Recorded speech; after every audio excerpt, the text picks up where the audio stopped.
Hi guys, Driver Lady Pro here. The reason why they call me Driver Lady Pro is because I can drive like a boss, but I try to stay classy like a lady. So right now we are doing we're going to do a weekly podcast. We're going to see how this goes.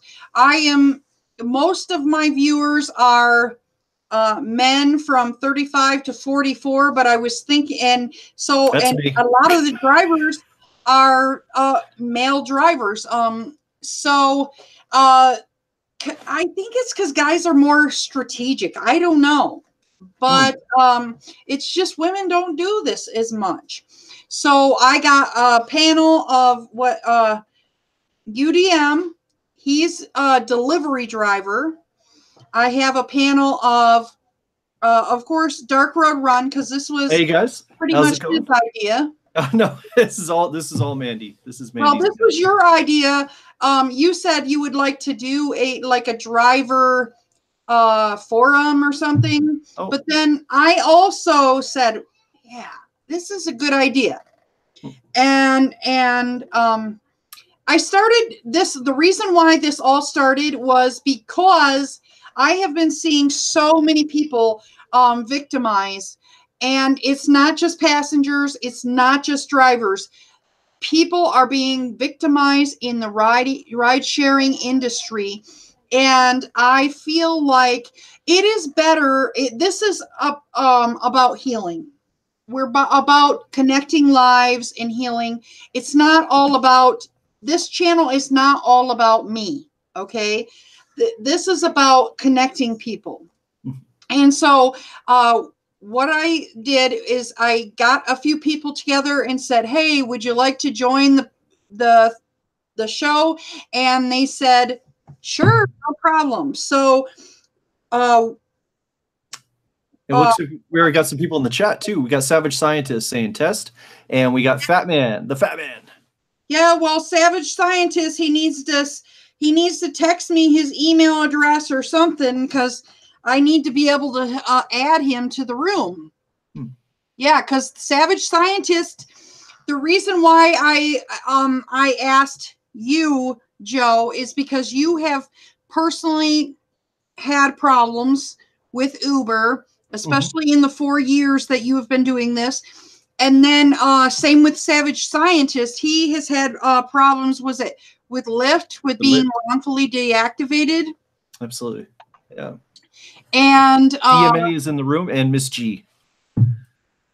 hi guys, thanks for joining our chat. And Savage put his email. So can you text it to me? Sure, yeah. On your phone, that way we're not giving it out live. Well, it's in the chat, so everybody can see it. So it's. Let me see. I can't see the chat. Oh yeah, I could still text it to you. Okay. And let's see here. Apparently, UD man says he's having issues. Oh, he's going to give me a different email. For some reason, I mean, we sat here and did this. Fuck on it. Oh, okay. We sat there and it worked. His email worked before. I don't know why it didn't work this time. So. Oh, different for we got Lilano Sarepsalot. Welcome. And Tony B. Fortage. Yo, yo, yo. Sarepsalot. Okay, we're gonna add him.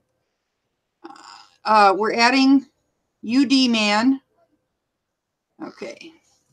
Just so you know, UD man, his real name is Brian. So hopefully he'll be in the room soon. And then you texted me. Okay, I'm putting Savage Scientist. Right now I'm sending him.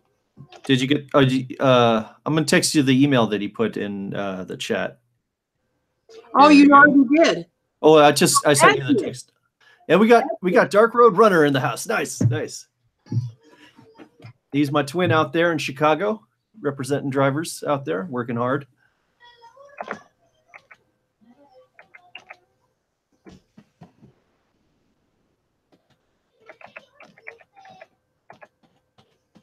Okay, I'm trying this.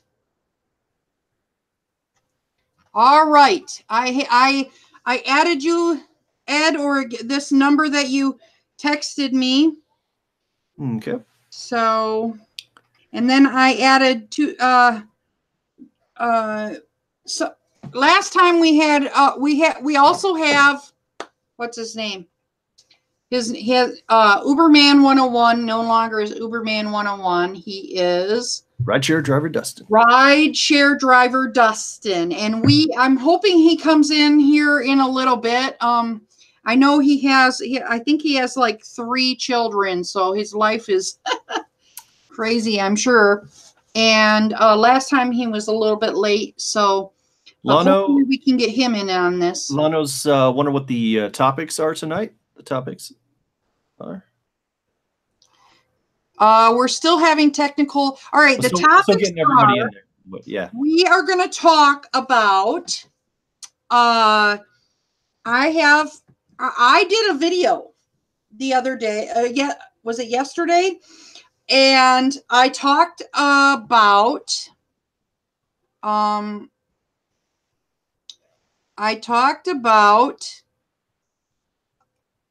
A Uber driver that somebody just showed up at their house. Oh, yeah, I saw that. Yeah, got the personal information off the app.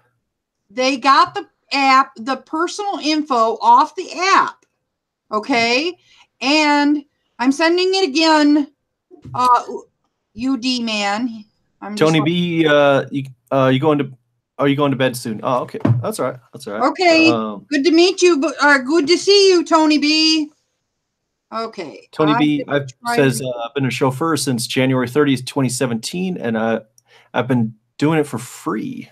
Hey, UDM's in the chat. Okay, he's in the chat.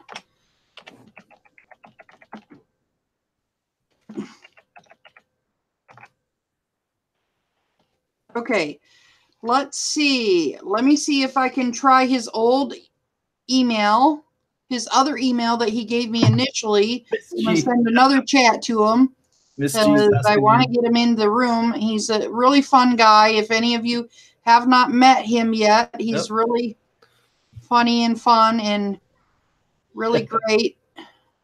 Miss G's wondering where Dara is. You know, yeah, you never know when he's going to make an appearance. But while we're waiting, maybe you should have Dara visit. Let me see what I can find. Let me see if I can find him. Here we go. Here's the other address. Okay, UD man, I'm going to try and send you another invite to your UD man while Dara is stepping up. This is actually I couldn't Dara's taking a nap right now, but this is Puppet Dark Road Run. So, I'm impersonating myself. You gotta do that. You gotta do mine. Do the one with me. Oh yeah. I got all our panelists. If anybody can't make it in the room, I'm getting really good at impersonating people. Not so much the voice, but do mine. All right. Hold on. Okay. So now we got Brian in the room. Good deal. All right. Sorry, folks. We'll get better at this as we go along. So I want to start out with sharing what actually happened, because after I aired this thing about this person, they got back to me and actually sent me some email addresses that Hey Brian, how's it going, man? How's it going, man? It's kind of dark. My bad, y'all. No problem. Okay. So it's been a pretty long day for me. I had a lot going on today. Yep. Man, I can't even explain all the things I had to do today. But how you guys doing? Doing good out here. Looks like I'm going to start with this article. We got Rideshare driver Dustin. Dustin's at Rideshare driver Dustin's in the house. Yeah, do I need to send another invite? Nope, he's right here. What's going on, my future YouTube subscribers? Future new Rideshare driver. This is Rideshare driver Dustin here. And what's going on, UDM? How's it going there, Dustin? Oh, doing good out here, my friend. Got the Smakovich ready for tonight. But you know, you never know when that's when you need that. So, just want to stop on by and wish everybody well. Tell everybody to subscribe, like, comment, subscribe to Driver Lady Pro and UDM. And we got Savage Scientist coming in. A little hard for me to read the chat on this, but all right. I'm going to start with my article, and we're going to talk about this. Okay. I don't know if you guys remember, but I just read exactly what the article said, and I figured that what actually happened is maybe what happened. Let me talk about what actually happened in case you haven't seen this. Mm-hmm. The article said that Lee Green took a rider, and the rider left a debit card in the back of his car, and then he went on and ended his night.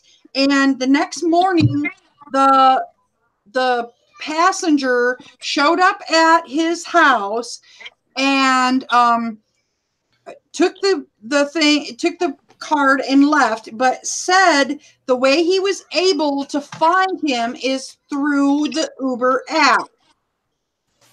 So let me just read you what, and I had said on it that maybe the way he found him is he put his first and last name in Google and then like the city and could have found him that way. Mm-hmm. But he replied to me and told me even more to this story. And this is something that is a key thing that keeps going on with a lot of stories that I hear with Uber. He says, "Hello, how are you? I'm actually the driver who had the guy show up at my house. And yeah, this situation is extremely effed up. That news story didn't tell the entire story." And yeah, I believe that. To begin, he did not have my last name. My Uber profile only says Lee. Also, Lee is my middle name. It's not even his first name, not my first name. I also went back and forth with Uber for about 12 hours before I had was even transferred to the safety department. That sounds pretty familiar. This is after repeatedly asking to speak to a manager or a different department and only getting to finally speak to the proper person at about 11 p.m. Situation happened at 7:30 a.m.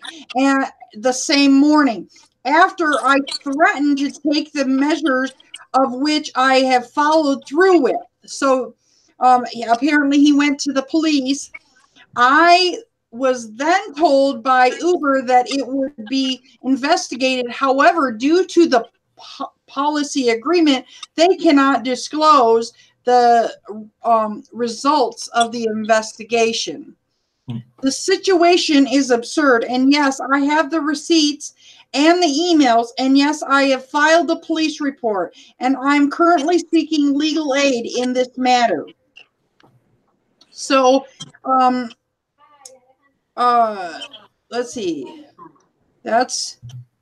I told him we are behind him and we understand this thing, because I personally feel, I have heard time after time after time, Uber support gives you the runaround, and I've gone into Uber headquarters and said, look, your support is really bad. But I feel inside of me that part of the thing that we need to be asking for is that the Uber support needs to be trained for people that have been victimized, whether it's a passenger or whether it's a driver, a delivery person, whoever it is. They need to handle it differently, because a lot of times they just shuffle you around. And this is kind of typical with it's kind of typical with companies anyway, to have a difficult time with phone support. But I really believe that they need to. I wish that Uber would get better phone support at the very least. Very, very least. Not to mention the fact that Uber has had people hack into their system, and we got all of our stuff spread all over, So I was not one of those people, but if there are people saying that they are suffering damages because of that hacking, Yeah. What do you guys think? I mean, in this situation, it is a very awkward situation, and I mean, first off, I'll say to all the rideshare drivers that's watching this right now, I salute to all of you, because at the end of the day, it's kind of like, I do not do rideshare, and this is one of the reasons why I don't do rideshare. Especially when I realized that the new Uber driver app was gonna be giving like the license plate number of the driver and all of that stuff in case the customer felt threatened or whatever. Where I'm from and where I grew up, I found out that if the wrong person gets your license plate number, they can find out a lot that they need to find when it comes down to you as a person. And one thing I've always said is, like, the amount of information that the Uber driver app gives the customer for rideshare, to me, it was like a breach of safety.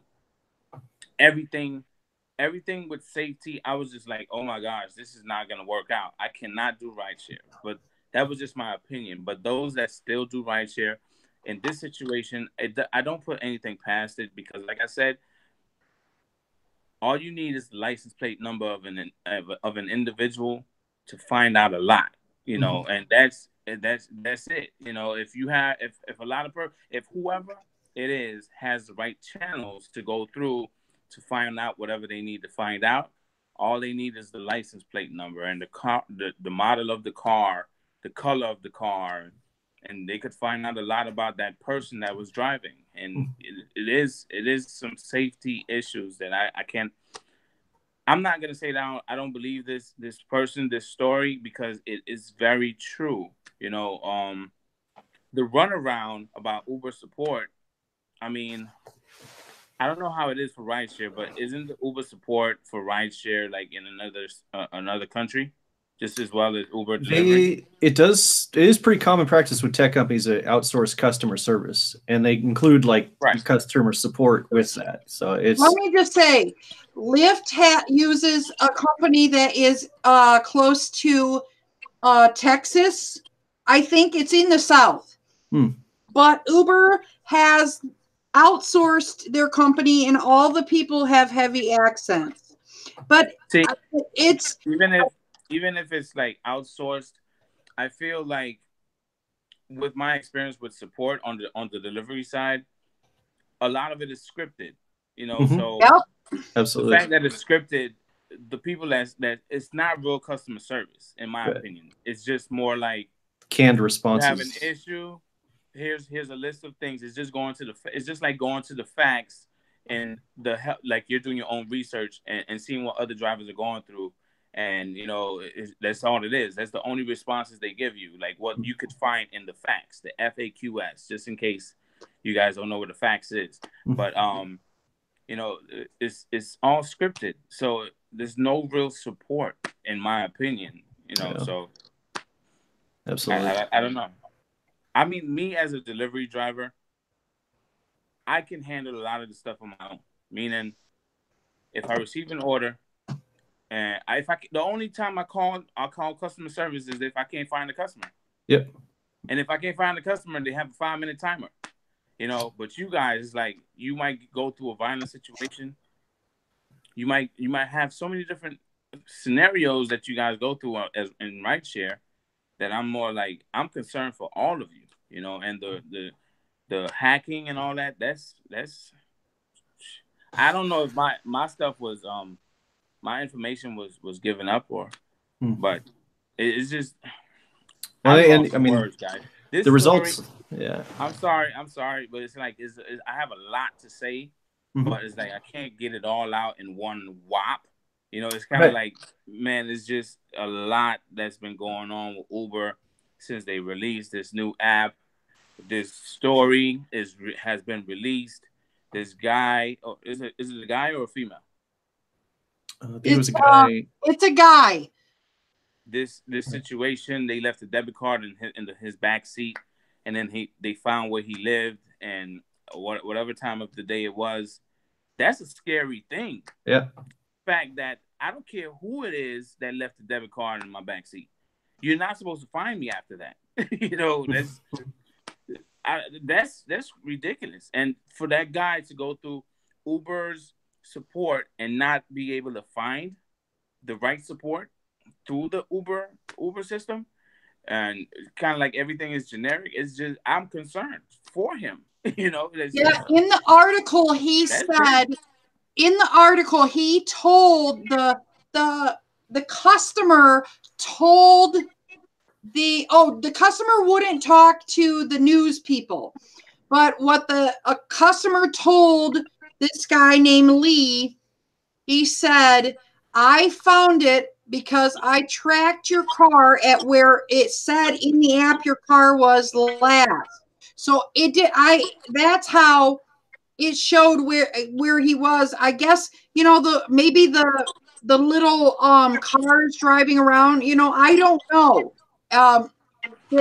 exactly that part. I didn't know all of the. You know, I just got a few emails and talked with this person, and this is a common theme with Uber is giving canned answers and not dealing with situations on a regular basis. You know, at least with Lyft, at the very least, you get to go in and talk to an actual driver at the hub. The people that are at the hub are actually drivers.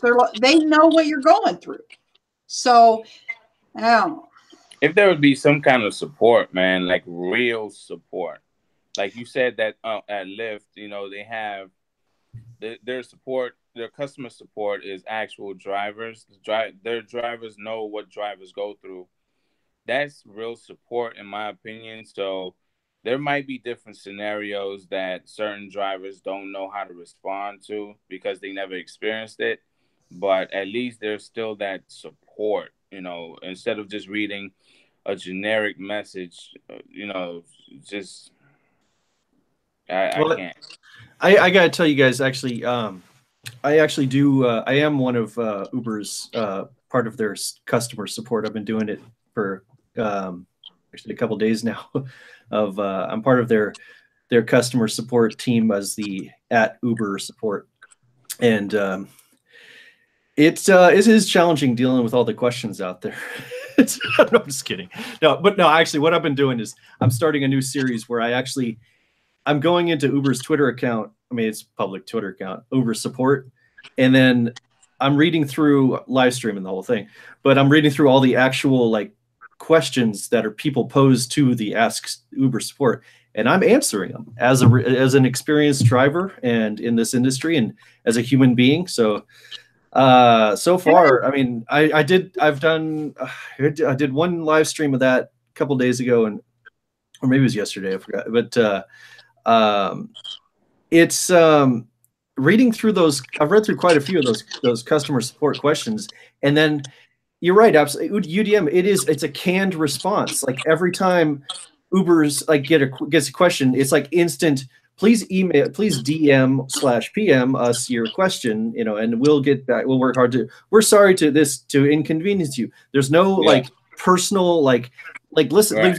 I read the one guy like he was threatening to go to like his local news. He was so pissed off away like how he was treated from the customer support, and he was just like overcharged like, you know, $1.50 on his ride or something like that. And so it's like Uber. There is next week I'm going to be checking out Lyft support. Compare that with I think it's Ask Lyft is their Twitter account. It's just not. I just want to say, you know, it's not just the drivers that are having difficulties. It is also passengers. It's, you know, that's why I want to include everybody. That's why I asked you, UDM, because you are a delivery person, and it would be awesome if we could get like a passenger on this show too, so we could discuss this all around of you know, experiences, maybe dealing with.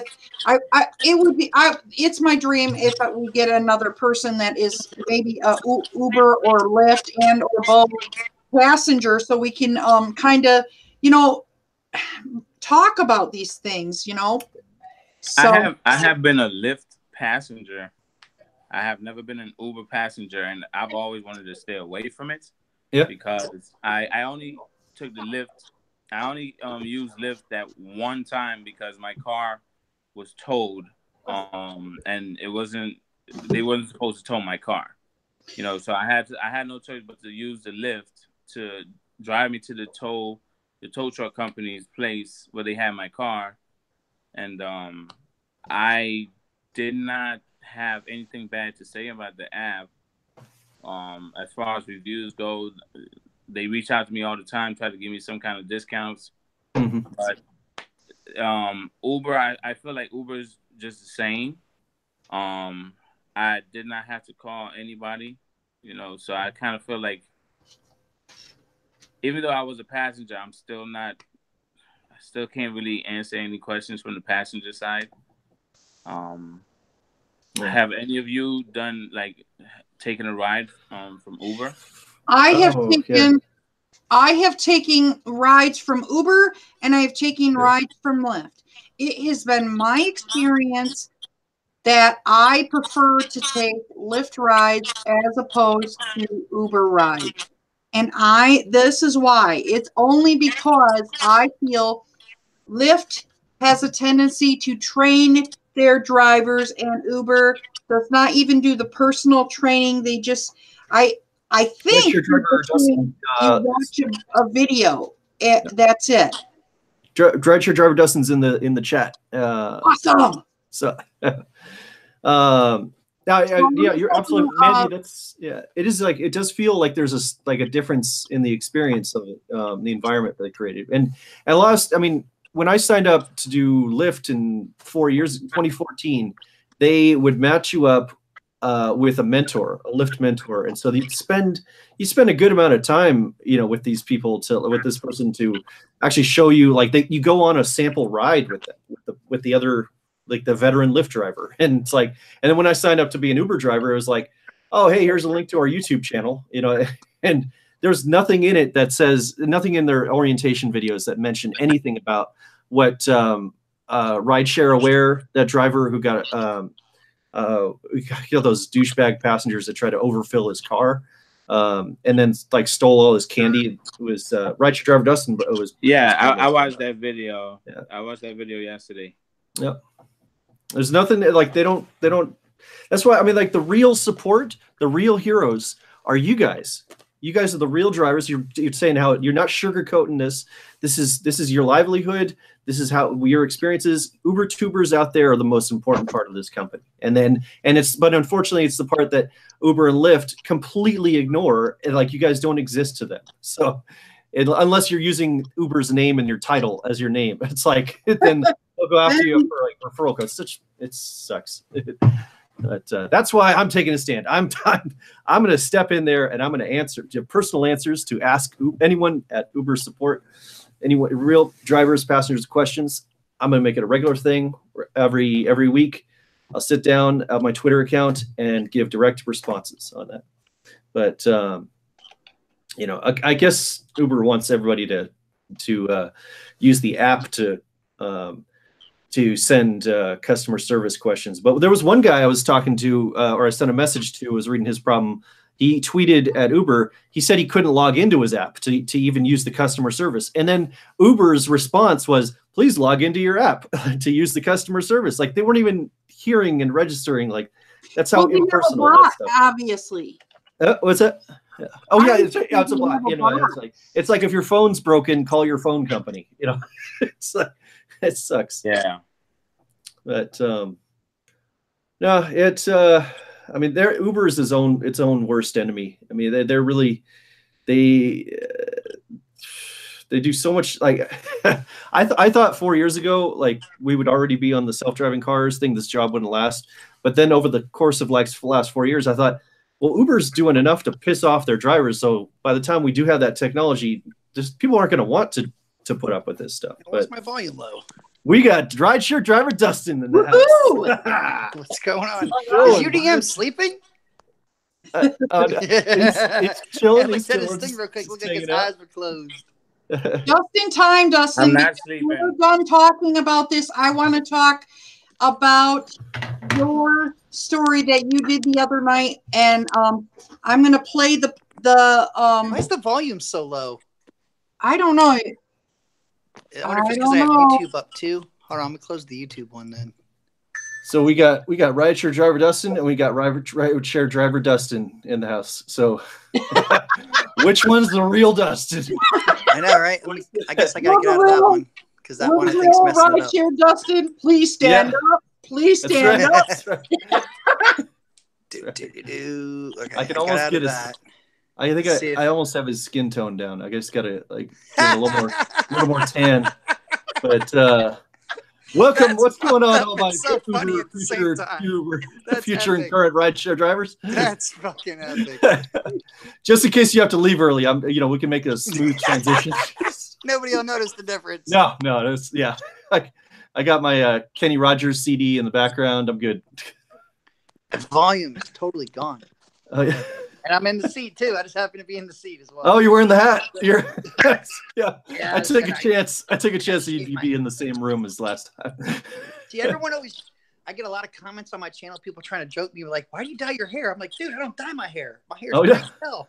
All I do is shave it. I shave it all the way back down to a 1, and then I let it grow out, and then I have to rinse and repeat. That's about it. So I got to put the hat on for now because I look crazy. My phone's charging, so I got it like on the charger. The camera's on the opposite side that I usually have it. Did you bring your Smackovich? Smackovich stays in the van, baby. It stays in the van. I have one chocolate for here and one chocolate for in the car. Yes. Yeah. But yeah, that video was he emailed it to me and asked me to take a look at it, and it said if I wanted to go ahead and make a video and share it. And I was like, sure, man, no problem. I emailed him back and then told him I did it and sent him the video, but I never got an email after that. But I noticed since his channel had like no subscribers beforehand, and now I think he's got like at least 20, 30. So I mean, I was telling him I hope I get the word out for him and hope it helps his channel grow some or something. I was just trying to help out. It was like a mutual thing, really. I mean, to be honest, because I get views for it on my channel. You know what I mean? I get paid for those views. And I get the message out there. It really actually was an awesome, I really loved it. So when you came in and said, check it out, I heard your plea to check it out. And I went in there and checked it out. Yeah, because, I mean, that was just crap. I mean, I've had something similar to happen to me like that, but never to that point because I de-escalate that crap. You don't even get in my van until I know how many people you have. Absolutely. That's why I made sure. It's like he did the right thing, but if he would have made sure he knew how many people when they first pulled up, he could have eliminated that from ever happening. At least on that instance.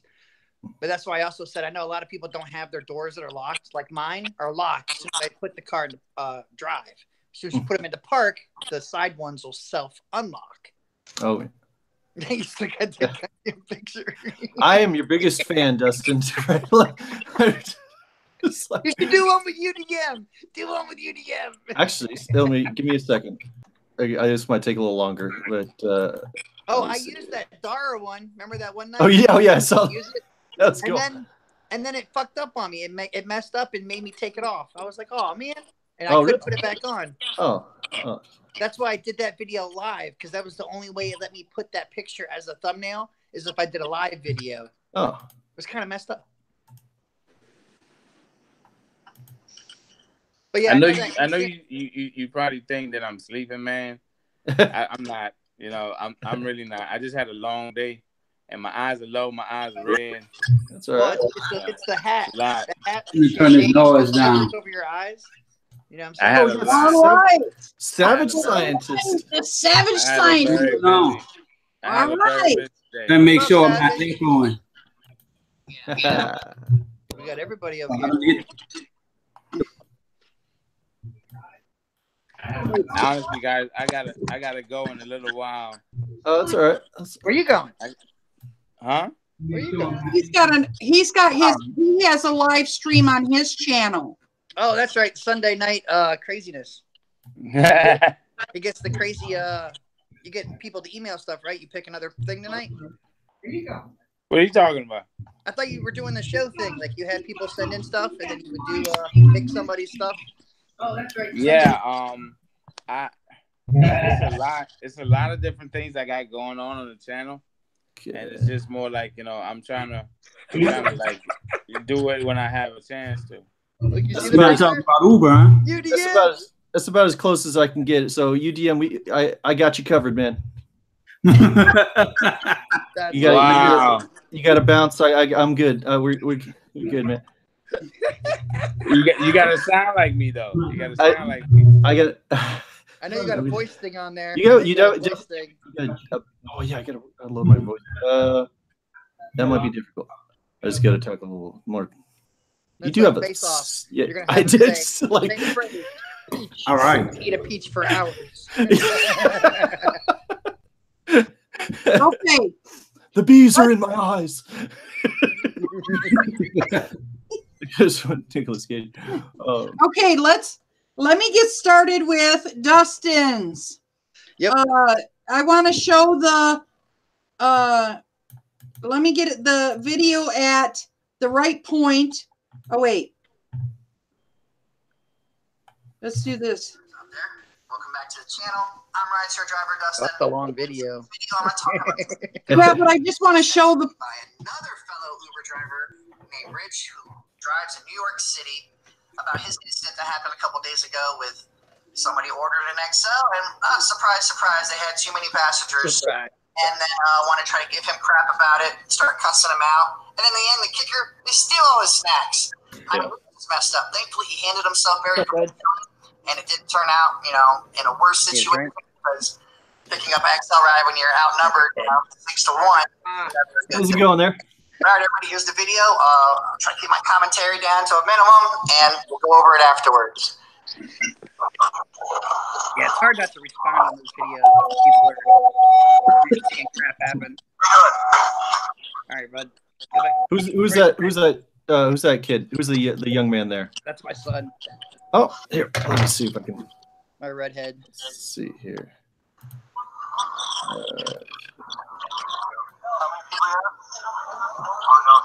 Hello, son. There you go. Make sure you do your homework. Whoa. And it's pretty late out there. You get there. What was that? You guys are trying to listen to this video. Look on my face. Take any snacks? Yeah.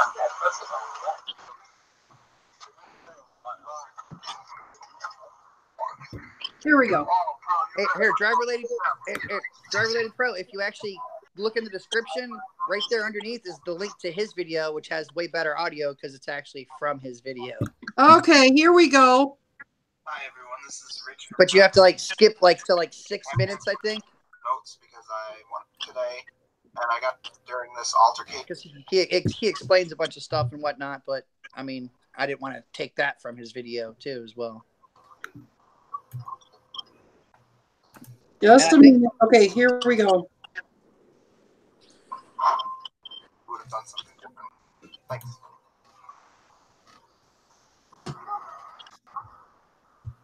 Let me make this big. Yeah, the downfall I had is there was light, too much light everywhere when I did it during the day. So phone to phone, it kept having a reflective part. So I was like, oh, I'm not computer savvy like Dark Run over here. I just know a bunch of like gimmicks. I'm like a cheap magician. I watched this video and I couldn't believe like I've gotten those passengers. It's like I could handle getting yelled at a little bit and whatnot, but when they said like, okay, let's go and take all his snacks too, that's why I was like, smack a bitch. I was fucking like, what the hell you guys think you're doing? When people walk up to my window, the first thing I'm doing, I check their hands and make sure they don't have open receptacles. Because once they're in my car, how many people they are, but you know, some people don't know that yet. Yeah, that's why I've even made a couple of videos to like try to get passengers aware. XL means 6, 7 sometimes. But like he didn't have a jumper seat. My van is just like that, but I have a jumper seat for the middle, so I can hold 7. Hey Mandy. What? Yeah, I don't know if you want us to like discuss was being shown in the video, but it's like, you know, with Rideshare Dustin, he's trying to say something, and in the audio from the phone, it's like I can't really hear what Rideshare Dustin is saying because of the audio from the phone, and it's like, well, I'm trying to play the video.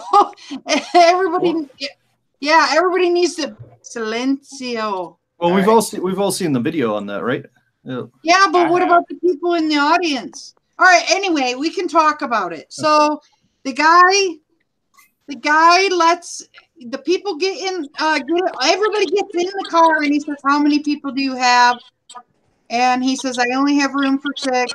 And they continue to say, yes, but we'll give you more money.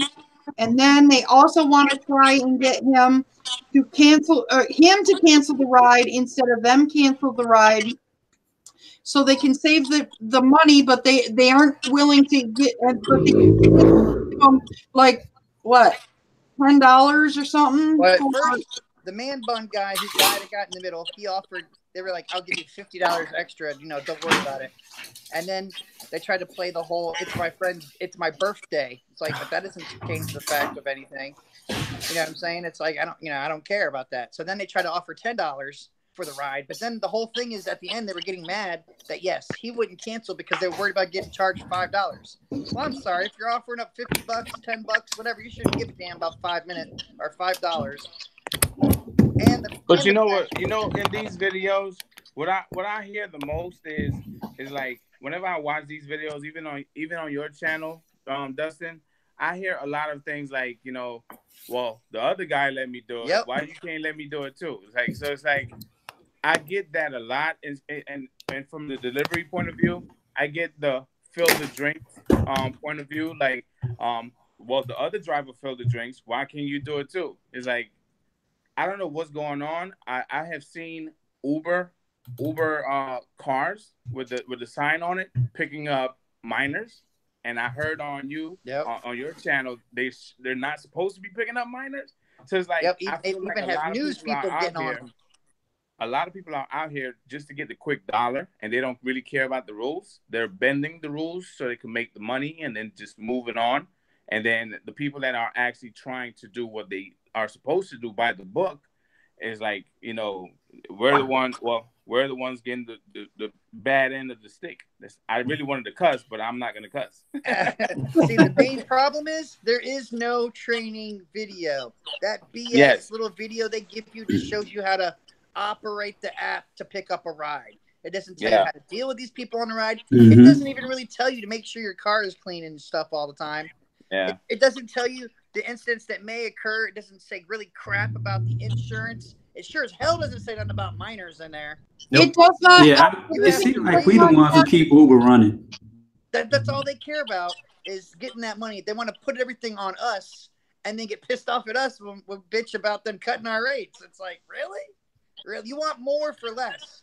We're the only people they interact. We're the face of this company, and they it's like a passenger will never meet someone who actually works at Uber because they're like neither were we. Like we're just like user profiles. That's why on that video with Travis went so viral when he got in that one Uber driver's car. Absolutely. But in a way, he handled that really piss poorly. But he wasn't wrong on the fact that driver. Nobody should ever buy a brand new vehicle just for Uber and Lyft. I agree. Yeah. I mean, even the only way that could ever be feasible is if you actually had job security. The fact that you can be deactivated at any time screws up anything about buying something brand new for Uber and Lyft. Because you can make it work with a brand new. Don't get me wrong. You got all the write-offs, everything else. And, of course, you're doing Uber and Lyft most likely. And whatever other side gigs, like UDM, the Scrub Hub and everything else. So there's like so many different things that you get write-offs on your miles, which all add up. And then, of course, everyone else should always have something else they're striving to do on some other kind of side gig level. You know what I'm saying? Like I'm trying to do the real estate. Just everyone needs to do something. Still Best gonna be thing, considered independent contractor. But if I figure out something, make T-shirts, I don't give a damn. Best thing a driver can have these days is a backup plan, because you got to ask, like, how much do you trust this company? Forever, they've always been threatening to replace us. They've never handled, maturely, handled any real situation out there. The only reason why we have the whole 3-tiered period rideshare insurance is because they were afraid they were going to get forced to have a more expensive policy by the state. And that was a reaction to a very horrific event that happened in 2013, where a 6-year-old kid got ran over, and then Uber was like, "Hey, we're a technology company." So that was such a PR disaster. They're afraid that the state was going to go in and say, like, "Well, you got to have the most expensive commercial insurance." And then it's going to be like, well, if we have to have that, then we're going to, a step in the road to they want to isolate us. We're it's like Craigslist. Craigslist treats their users a little better than. That was before I even came to play. I never even heard that story. Yeah, 2013. There was a girl in San Francisco on Halloween trick-or-treating with the family. Uber driver had been driving for 14 hours. They hadn't had the limits back then, and made a right turn over in Chinatown or something like that. And then the family. I'm sorry, guys. I'm sorry to interrupt, but whatever noise that is, it sounds like a fart. That's me moving my table around.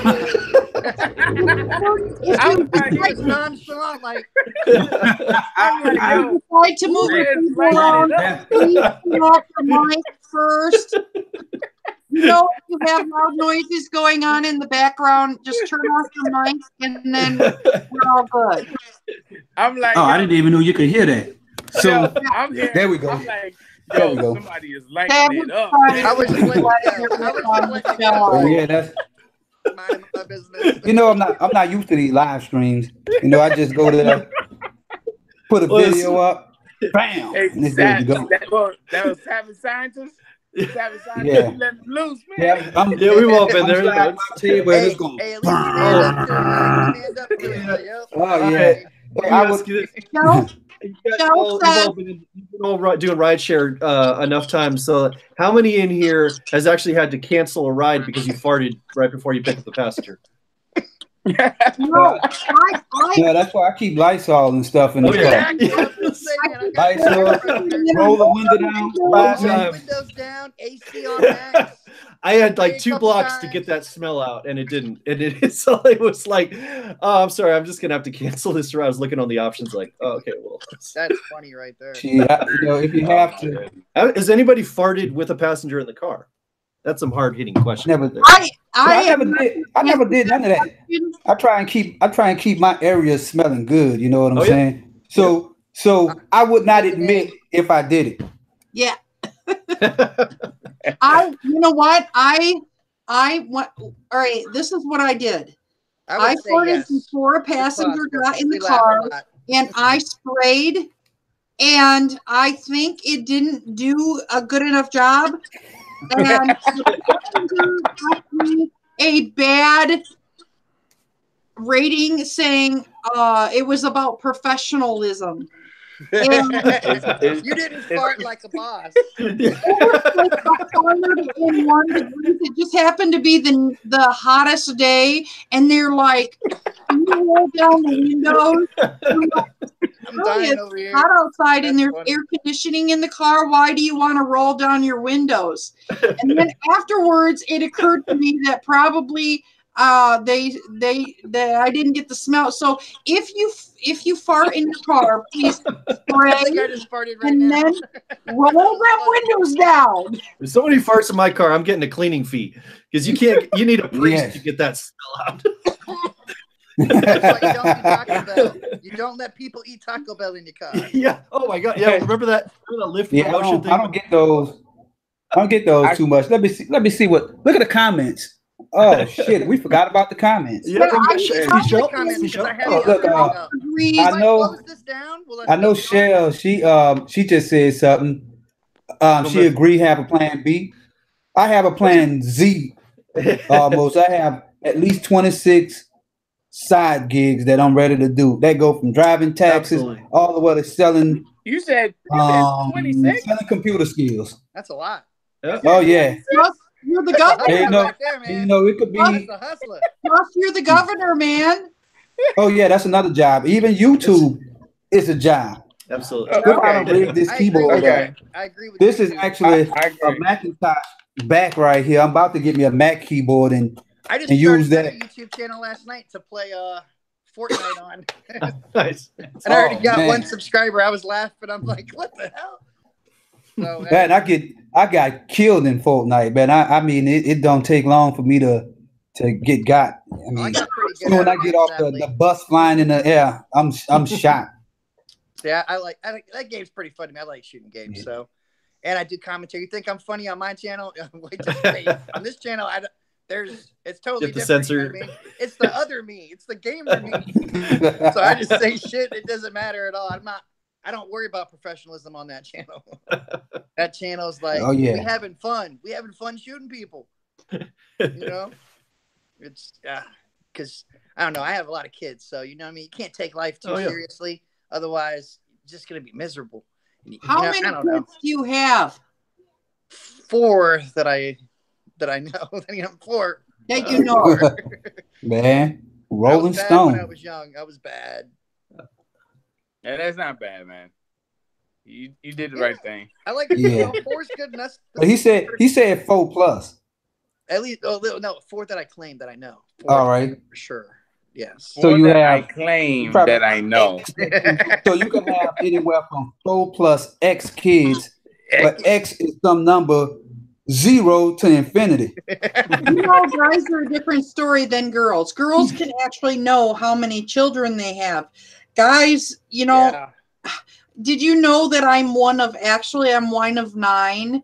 And in August, I got a call out of the blue from a young man and claiming to be my brother, and come to find out he is my brother. He is my half brother. My dad decided to take off to another state when he got in an argument with his girlfriend, impregnated a woman. Stayed there for a couple months, and then and this is really typical of my my dad, because he's, you know, that's the way he was. He had a whoa moment. He woke up and was like, whoa. Oh, that's 9 subscribers though. That's kind of 9 guaranteed people to. That's for YouTube. There you go. There you go. Yep. Eventually, you're gonna pass me up. I probably have the oldest small YouTube channel out here. Oh. Who, me? No, mine. Savage, when did you start yours? Was it 2016, December. Okay. Yes. I think I started mine in January of 17. Dustin, your channel is that 11,000 subscribers in like a year. How did you do it? I got lucky on that one video. Savage, man. It was the video. You had a viral video on that. It got a couple million hits on that. But yeah, it got 1 million, like 1.3 or something. Yeah. And then my Walmart video got like 300, 400,000. Holy cow! Check So my out channel, that picture. my channel itself has like 2.4 million total. Justin, you realize you're like the largest active driver channel out there that does this. That really, I mean, that's like you've surpassed. Yeah. It's like all these. I don't. I mean, I guess rideshare. I know why Dustin has a lot of success. I paid them all. I tipped them all in the app. Even more popular than what's his name? Kevin, the entrepreneur. And I know why Dustin is more popular. Night. He even said that last night. He was live, and I said, "What's up?" You know, because I saw that he was live, and he was like, "He used to have the throne, but I guess now I have it." That is true. The reason why that Dustin is more popular than Kevin is because the most popular videos, excuse me, are how-to videos and videos that tell you. And Kevin has kind of decided not to drive anymore, and people don't come to him to learn about the industry. Kevin has just decided he's going to do the news. Well, I think he started driving again. But with Uber Pro. People can ask you questions, Dustin, and you can give them advice about the industry. If Kevin starts driving again and maybe adds at least once a week how-to videos to his repertoire, because Kevin is right now, all he's covering is entertainment, and entertainment is not as popular as how-to videos because everybody people want to know your stories. I'm not gonna lie. I'm not. That's what's got almost all the views. I'm not gonna lie. I kind of feel weird now. Like we're comparing channels. We're comparing channels that are kind of like almost like rivals. I kind of feel weird now, guys. No, well, I'm about to give you a shout out, UDM. I'm gonna send some 11,000 subscribers your way. So, hey, I do. All right, you guys. Everybody that's on my channel. Anytime I you. see UDM or anybody else, I always say, "Hey, go look at their channel. What's going on?" Absolutely. Yeah. I always tell everybody that. Dustin, yeah. I could tell like when your channel gets 100,000 plus, you're still gonna remember us out there. So I appreciate it. Hopefully you guys will be right there behind me. Yeah. Oh well, I'm probably gonna be hitting 1,000 at that time. I feel like this is not a competition, and this is the way I feel. And we can talk about this now that it's kind of towards the end. I wish I had this is subscribers though. I tell you what, man. Oh my god, at 90K now because of the car thing. $30,000 on YouTube. Yeah, absolutely. I know how I'm making between $1,000 to $2,000 a month off YouTube, so I can imagine what the fuck he's making. Like holy crap. Isn't that the greatest thing about YouTube? Is like it's something that it works while you're not even doing it. Like stuff that you upload like months ago can still actively make you an income on this stuff. And that video that went viral on me, I made like 11 months ago, and then all of a sudden it just suddenly went viral, and I was like, kick ass. By the way, this is what I want to talk about next. All right. A lot of people are kind of talking about the Randy, the artist, formerly known as. You're gonna say the video. Uber. Oh yeah. So we know what we didn't finish up. One quick statement about when you say Kevin, you're talking about the entrepreneur, right? Yeah. Kevin Entrepreneur. Yeah. I really like his channel. Yeah. But I told everybody, I ain't gonna lie, COSSE, Savage Scientist Ed, that's me. One thing I always been saying is that I tell people stuff and then it happened. Because I told everybody last year to stop putting Uber in their names. Absolutely. Yeah, I changed my name because I didn't want to deal with their whatever crap. They'd already deleted. They had Facebook delete one of my Facebook pages one time. I had like 7,000 people on it, and they made me delete it.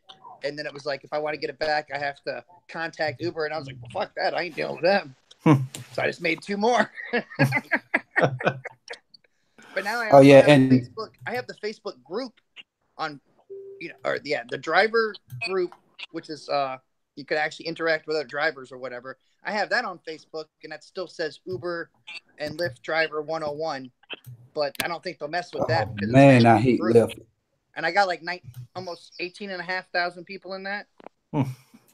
So, Ed, tell us what happened, because I didn't hear the whole story. Tell us what happened when you got for deactivation. You got deactivated? Yeah, I got deactivated on Lyft back at the beginning part of this year. Like permanent? And permanently deactivated. Oh, I'm sorry to hear that, man. And I have a whole video. You know, I could say one thing. My videos have the potential to be one of these viral, boom, blowing up nuclear bomb. Now we're ducking under a bomb shelter. My videos have that potential, and I'm not trying to brag on my videos, but my point is, I put a lot of work into these damn videos. You know, I mean, I put a hell of a lot of work into researching the topics and playing out the scenarios. So what happened was I was driving in New Orleans for Mardi Gras, and I picked up a customer who just had a terrible attitude from the start. She was watching me in the app. I was putting gas in my car. She was telling me I'm going the wrong way. But the way the streets were blocked off for Mardi Gras is that you have to go all over the world to get back, because, you know, it's just, you know, it's a major event. So when I made the block, before I could stop the car, she told me to put her stuff in the trunk. And then I'm like, all right, well, I told her, when I stop the car, I'll help you with your stuff. So then she had about 6 people with her and a whole bunch of bags, and I saw a guy with her, and I stopped and I said, what the fuck is this? She got all these people, and I'm getting mad just thinking about it, because she, you know, she the one who it's partially responsible for me not working Lyft. So after I had started her putting the stuff in there, she said, I mean, she's sticking luggage in the back of my car. She ordered a Lyft Plus, and then she said that we all can't fit in here. And I said, yeah, you know, stuffed all this stuff in the trunk of my car. So I told her everybody could just pile up in the car. You know, it's just 5 of y'all. And I told her, well, you know, and I have a wide Tahoe. You could comfortably fit 4 people on the back seat. And she was like, well, it says it's supposed to hold 6 people. And I told her, well, if you want to, just cancel. So we started going back and forth, and I just told her, get your shit out of my car, and I'm about to go. And then I have this app on my phone that I could record silent videos. So I hit the button on that bitch and started recording. That's why y'all, if you watch that video, when I talk about me it's another video I have called my worst Uber, Lyft, and taxi cab stories. That's one of them. So in that story, you actually have the recording of all that going down? I have just a little small part of the end, because I didn't turn it on till towards the end, and I just wanted her face, because I knew I was about to go off on her. What you said? Your vehicle could hold 6, but then no, it's not supposed to. I told Lyft that I wanted. I do not want the Lyft Plus option. Yeah, because if you don't have 6, you have to have 6 to be able to do that. So technically, that was Lyft's fault.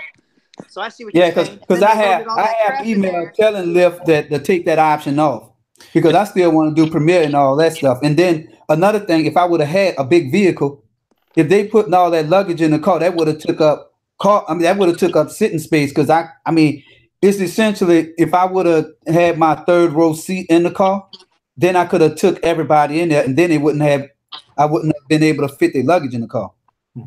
Yeah, even I have issues, because I have XL. You know, I have the Sienna, and I can fit 7, and then I still have room in the back for luggage. But if I have 6 people having luggage, and then they want 6 people, it ain't fucking happening. Yeah, so that be what they get. I guess they expected me to pull up in a damn 18-wheeler for them. Yeah. So wait, you couldn't cancel that? What's up? I told her to cancel because I still wanted my money. Okay, so for instance, right? Did you start the trip? You started the trip, didn't you? I started the trip soon when I pulled up. You made the No, I didn't. I didn't start it when she pulled, because she was able to cancel. What happened was I told her to cancel, so I could get paid for it. That's why I'm like, you know, how did it really count against you? Or why would they deactivate? Well, what happened was she still had the app, because my thing is, soon when I pull up, soon when she put her luggage, yeah, that's what happened. Soon she told me to start putting her luggage in the car, that's when the trip started. Okay, so you did start the trip, so that way she could give you that crappy feedback. Yeah, that's probably why. Because otherwise it's like the trip doesn't exist. Because when I have that issue and I send them a message, they're like, well, thank you for, I get a canned crap. Thank you for letting us know the situation, but we don't know what trip you're talking about. I'm like, oh, whatever. Just in case you get some shit, that's what I'm talking about. Right. Because I have bad luck when it comes to stuff like that. To me, it just seemed like the customer could still somehow complain about the trip. Well, they can complain, but it won't tell them what driver. It won't say shit. All right. Because I've had that. I never knew that. So are you on Uber still now? I still do Uber, yeah. Yeah, there you go. So I wanted to say, I think Uber's way better. You get more. I have a video that I was supposed to do about that. That as much as I hate Uber, they are 500 times better than Lyft. Mm-hmm. And that, damn, that is a big statement because I hate Uber. I hate the hell out of them. Hold on. You know what I'm saying? To me, they're really the same fucking company. It's just wrapped up in different BS, but it's the same company. Yeah. That's why one follows the other. You know what I'm saying? It's like gas companies. When okay, UDM wants goes up, the gas station on the right corner goes up. It's okay. It's okay. All I'm saying is, for somebody to, I've never heard someone put Uber over Lyft before. Just to be honest. Really? I do all the time. Well, I guess I missed those videos, bro. Uber is a type of company that, you know, I've been driving Uber for 4 years and I drive my customers the same way. I'm a little more, you know, let me explain one thing about Uber. Uber will give you a chance. I'm supposed to have I have a video coming out soon, and it's going to be a shocking video about why. I'm going to tell you why I like Uber better than Lyft, but I could say it like this. With Uber, you do have a chance to plead your case. With Lyft, now I also had 2 violations with Lyft. I ran out of gas also the next day. So the thing is, Lyft just stole this. The next day I ran out of gas with customers in the car. So that's why they got you then, really. It was too many major complaints in a small 24 window. That sucks though, man. I'm just saying, it just sucks either way that 2 bullshit complaints like that can get you kicked off. Yeah. You know what I mean? Oh, yeah. And then the thing is, if you had 5,000 rides and you were like a 4.99 or whatever BS, like really? But you know, they never deactivate passengers for anything. So it's like, no. Guys, I got a question. Yeah. Universal Title here says he wants to come on. What do you guys let me respond to should we have another person in the room? I feel like it's kind of chaotic. Well, I'm about to get off because I got to get off my life. Get on. He's about to go live on his channel. Hey, this person called Universal Title here. Yeah. Said, nah, Lyft has real people here in the United States. What the? We're talking about customer service. We're talking about customer service agents that they kind of use automated responses on this. Yeah, because I've called the Uber hotline plenty of times, and I get a person each time, and they don't speak very good English, but I mean, they always fix whatever issue I have. Well, I guess I've been lucky. So should we add Universal Title? Universal Title? Yeah, EM's about to go live on his channel in a minute. Who? I gotta go. Brian's taking off. Brian's got to bounce. So should we? Oh yeah. So Universal Title could take in. That's my game time. All right. UDM. I love. There we go. Okay, guys. So we've talked about our topic. I'm the one getting it. Is this the new Kiki video? Do you guys want to add other people at the end and just go on until probably till UDM goes on? I'm good. I'm good for as long as. Okay. Thank you for having me, man. UDM, it's a pleasure, man. It's always a pleasure. Love you, man. I'll probably see you. Thank you. Right, thank you, buddy. I know you're gonna be on for at least an hour. All right. All right, bro. Be safe. UDM. Dog Road. Double salute. Always check those packages, man. Always check those packages. It was an honor to impersonate. All right, y'all. I'll see y'all in a bit. All right. It's an honor to impersonate. He's really never here as long as I'm here because I have his he's got his clone. He's got the clone. So he always could come back. Why don't you give us your email address and and we can add you to the room. How many people are watching? Because I'm on the other app. I can't. We only 11. The actual YouTube chat room is going on. We have 11 people in the room, the live which is way stream better up than what I only have 300 subscribers. And usually here we have, look like we have me, Mandy, that's you. That's me. Dustin in here. Shell is in back and forth. She is between two different streams. Let's see who else is in here. There we go. We got you. Fat Man is in here. He asked me, how did I run out of gas? I ran out of gas because I was driving and I was in New Orleans, so I was like, oh, let me get this call. You know, I hate stopping to get gas. Get that one. I put $50 worth of gas in my gas guzzler, thinking I was going on a short trip, and it just seemed like these customers they so damn impatient. They impatient and they're not polite, and it seemed like they're in so much of a goddamn rush that I'm like, you know what, I'm not gonna even stop because I already had the incident happen the day before, and I know I probably because I saw my rating go down, so I'm like, I was like, you know, I think I can make it to the airport. And you know, sometimes you know I forget when I'm busy. When I done took about 40 calls, my mind is on that money. So I always need my thingy to tell me how many miles I can go, and I look at the GPS. I'm like, we gotta stop. So now my thing is, I tell my customers I'm stopping to get gas. I call them. Like today, I had an Uber Select call from Baton Rouge to New Orleans, 80 miles, and I told them I gotta get some gas. So that's what I'm doing now. But I don't stop at. I never ever do I ever, because I'm driver lady pro, right? I got to be professional, and it's actually in our terms of service that we have to be professional. So I try to get my pooping, my peeing, my gassing, everything else, even my farting done before people get in my car. Because see, I can agree with that right there. I half a tank, I always try to fill back up to a full tank. Me too. You don't know how long the trip's gonna go, but I've had it where I accepted that one trip and then we went like 4 or 5 hours away, still in Florida, because you know Florida's fucking huge. Yeah. But they knew we had to stop and get gas. I'm like, you know, we're gonna have to stop. That's just how it's gonna be. But the thing is that when I stop and get gas, I always tell my customers I'm gonna deduct that time. I mean, so I just turn the meter. Like if I'm going to the airport, sure, when I get to the exit, I'd be like, all right, I'm about to turn it off. But sometimes they'd be like, well, they give me tips anyway. I normally always turn the meter off early, so that mean I just start. That's an excuse for it because I like to see my customers, and this is how I'm always getting good ratings because they still in the car when that rating thing pop up. If you stop the call while the customer is in the car, you gotta be careful doing that because you're not covered then. Oh, I mean, it's kind of like, I mean, it's at the point where unless you have rideshare insurance, if you have that, then you're always covered. Oh well, the call. I mean, it's like if I'm pulling up to the airport, I'm not cutting it off until you know, and I make it seem like it's so far, but I'm talking about they're gonna probably be in my car for about 30 more seconds.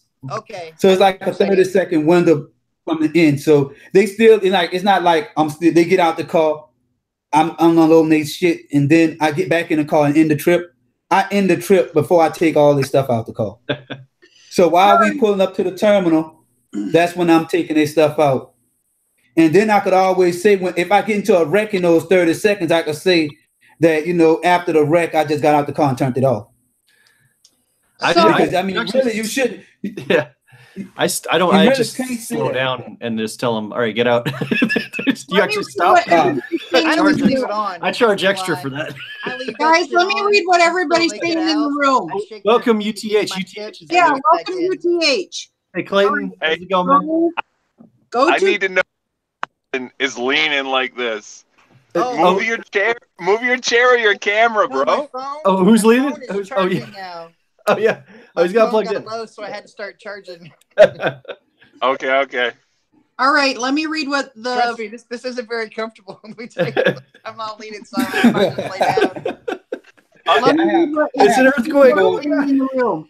I'm trying to do a live here. Fat Man says go to Sarasota, and I and it said 69 miles to empty because the Impala shuts off 2 cylinders while cruising. Oh, got a Sarasota. And then Pro Pick update says Franco. Hello, Franco. See, I wish I knew how to do this on my channel. Franco, we'd have Franco comes to my channel. He's like my biggest fan. He's awesome. He's so hilarious. Then Franco also says, welcome UTH. And then Dark Seashell says, DRR Ninja Turtle. I am a Ninja Turtle.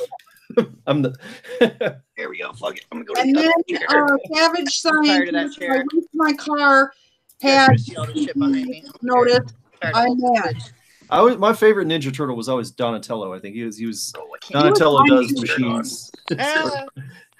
Leonardo leads. Donatello does machines. Raphael is cool, but Michelangelo is a party dude. Or is a party dude. I really like none of the turtles. The people who I like. I like the people I like the most on the turtles was probably April O'Neil. Oh yeah. Hell yeah. Number one. And then Master Splinter. Yep. And then Shredder. And then Crane. Great. And then the 4 turtles. Any one of them. I hated I like Baxter Stockman too. You could tell I was a Teenage Mutant Ninja Turtles fan. Yeah, was cool. I had the Baxter action figure when he was like became the Fly. Oh yeah, the Fly. Hey, what's the guy with the baseball bat? I liked him too. Jones. I like him. I like baseball. Yeah, he was the 5th turtle. Jones a shout out. That's gonna be my new Uber profile photo.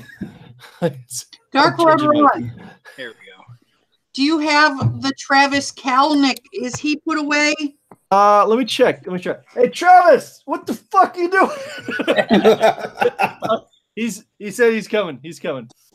Travis over here taking a shit. Travis, get your ass up! I don't know nobody else.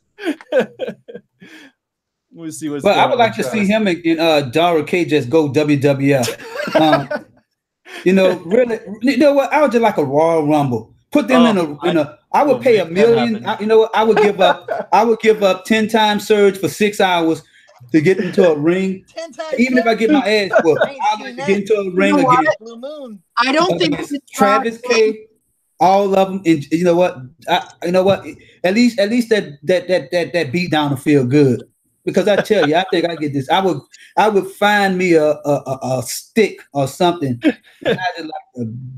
I just like to just.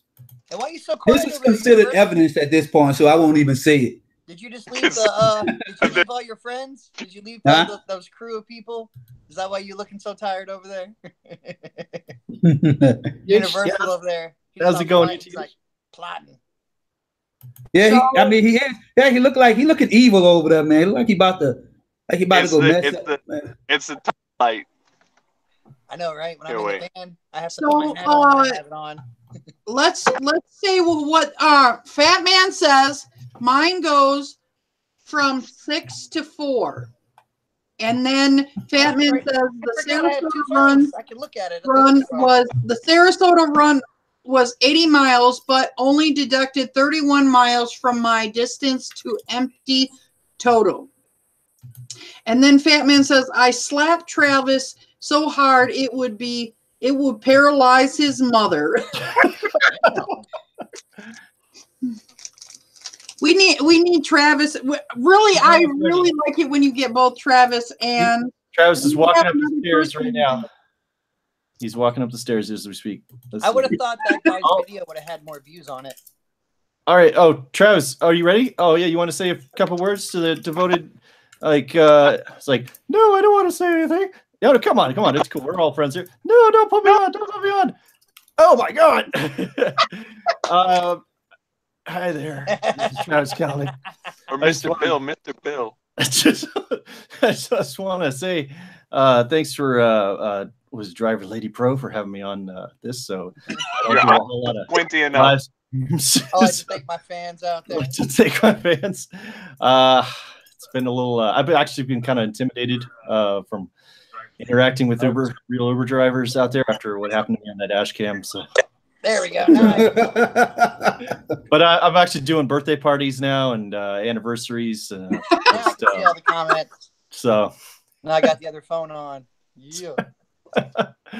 I want to weigh in on the driver that got a passenger to show up at his door because he found the address on the app. We actually have this new program called Uber Pro for the passenger, and so if you get to Gold's level, you actually get your driver's personal information on that. But we're still working the details on that bonus thing. It's only for the pros. Yeah. And if anyone's wondering why we don't enable our comments on our YouTube channel, we actually don't know how. I've always wondered that. Like, well, why can't I ever comment on any of that stuff? Unfortunately, when we were hacked, the hackers that we paid off, they changed our YouTube password, and we're actually, they wanted an extra $20 for us to. Right now. But we had to draw the line somewhere, so we're working on that though. I mean, hey, Travis, what about that? What about that? IPO? Oh, what about that IPO? The IPO. Yeah, that IPO. Oh man, you mean the short stock, the short sell off? The IPO. Yeah. Hey, I want you to split that profit with us drivers off of that initial. That is a great $1 billion. What they call it, appraisal. $40 billion valuation. What happened to where my money at? About that. I did hear. Email. Did hear a little news clip where they were lobbying the SEC to get a rule change so that they could have before a public offering an offering to Uber partners. Oh right. Drivers. We were gonna actually pull an Elon Musk, but he actually got not be a great idea. But about that, the shares, the drivers. Elon Musk is starting a rideshare. Is starting rideshare. Elon Musk is the CEO of Tesla, right? That's right. Yep. Yeah, I've heard about I just saw. Listen to that name, man. Musk. That just sounds like something that ain't to be fucked with. Musk. Mr. Musk. But at least it's you just think of Musk for president. Nobody messes with Kalanick though. Kalanick's a good CEO name, right, guys? Oh yeah. Well, we got Kawasaki. His name Kawasaki. He got a girl name and a motorcycle. What was that? Fat Man says Elon Muskie. Musk is musky. But that's why he went and used Nikola Tesla name, because I guess Tesla, that sounds bad as hell. Just imagine if he didn't use Tesla. Then he named it Musk. I'm about to go buy me a Musk. Model X. Musk. That sounds like portable dam. That sounds like something that belongs in Yellowstone or something. Musk. I'm about to go musk a dam. Ox or something. It's safe to say at the same time. It's the range on the Musk. What's the range on the Musk? Frank's over here talking. Yeah, I gotta go charge my Musk. Yeah. Yo, baby, we can go. I bet you. Let me just. I bet you. If he changed the name to Musk, I bet all the people that's driving Teslas will just be like, man, I'm not getting no beef anymore. Musk. It's what's. You already know, man. I'm talking about from a guy's perspective. The other white Musk. I bet you my stock as a man will definitely go down if I drive a Musk around. I mean, the women can look at that, just see Musk on the back of it and be like, man, I'm not riding in that. Oh, the Model 2? It's the Model 2 Musk. Yeah, the Model 2 Musk. Yeah. It's I'm gonna go get one. I'm gonna just go spray paint Tesla over that Musk on him. Yeah. I'd rather drive a Bonneville. And then he said like that, Bonneville. A 91 Bonneville SSE. I know man. I just missed those, man. Those and Taurus SHOs. Chevy Malibu. Those- I guarantee no one who actually owns property in Malibu owns a Chevy Malibu. So no, I don't think so. Batman says, I do him for 10% of his wealth. What? We would offer? And You know Frank what? I might think about Franco it for says 10%. he's too 20%, much. maybe more. Travis squints a lot. That's a lot of money. All his Yeah, that's pictures. what I'm saying. He's always You're missing the squinting. There we go. That's a lot of money. Yeah. Uber. What's your? I'm gonna play some Wii tennis because I'm the best. To say, Wii tennis. Travis Kelnick would just say, "Oh, let's get rid of all the drivers." Dara K is too subtle, and he won't actually come out and admit that he wants to get rid of all the drivers, but he just keeps lowering our pay, and he's like, "We are helping you." It's true. It's true. That's why everything that comes out says this will benefit the drivers. This will help them. The benefit drivers. Every time they do anything that they say benefits drivers and it is helpful and it's for us, that's when you have to worry and you're like, where are they fucking us? You know what? I'm about to. We didn't think you'd catch on so soon. I know. They're like, what? Whoa. We're supposed to wait 2 weeks. I got to do this more. I'm actually surprised how many. What you guys really are.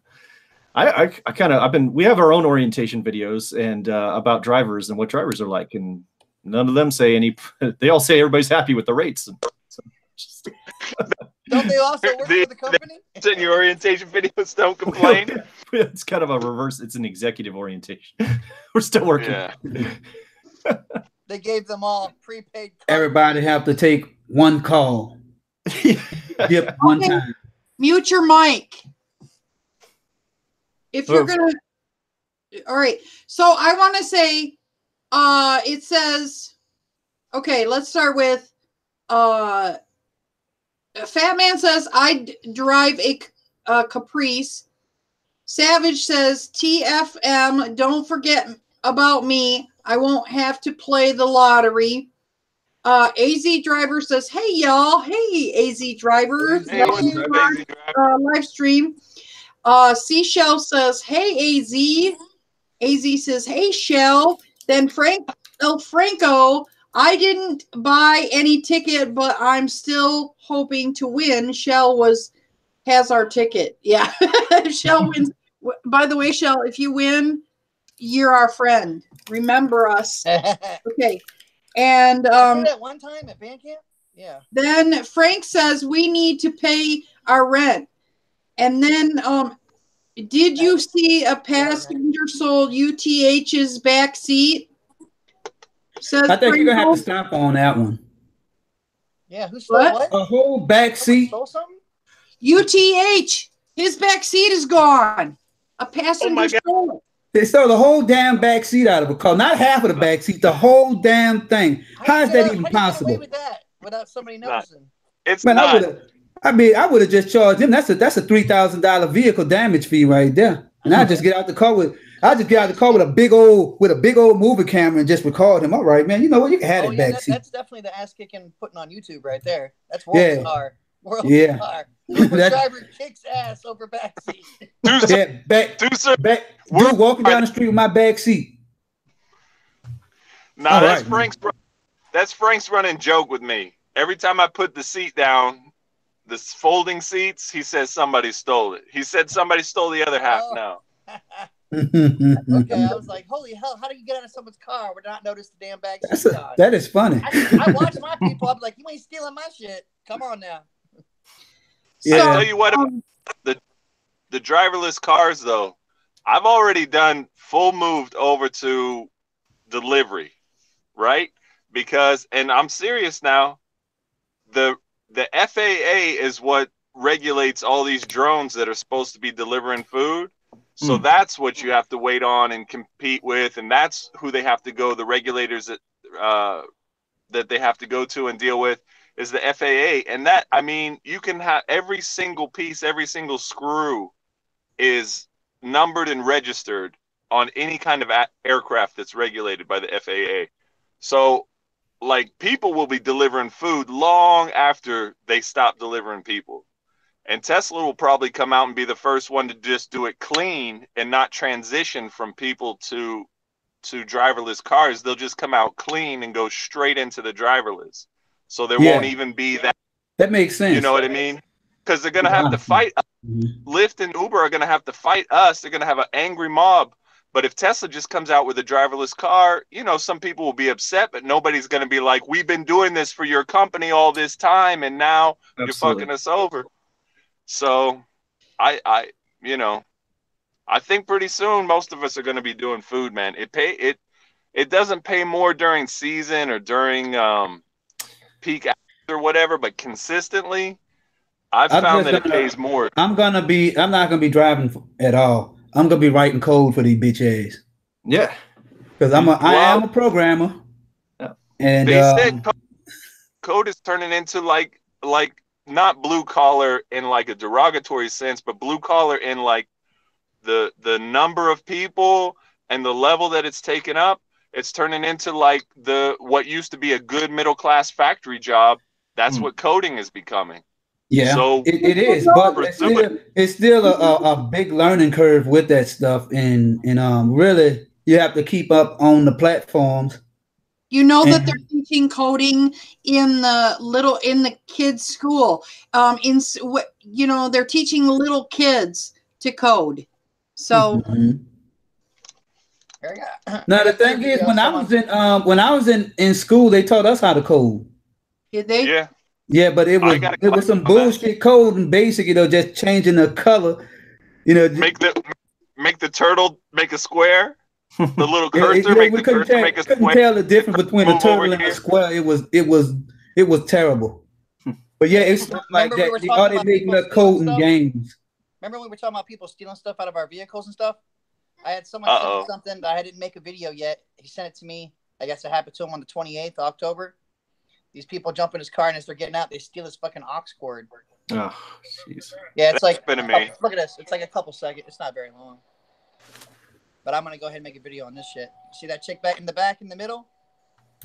Look right here. See her reaching down? Down. What is she doing reaching down?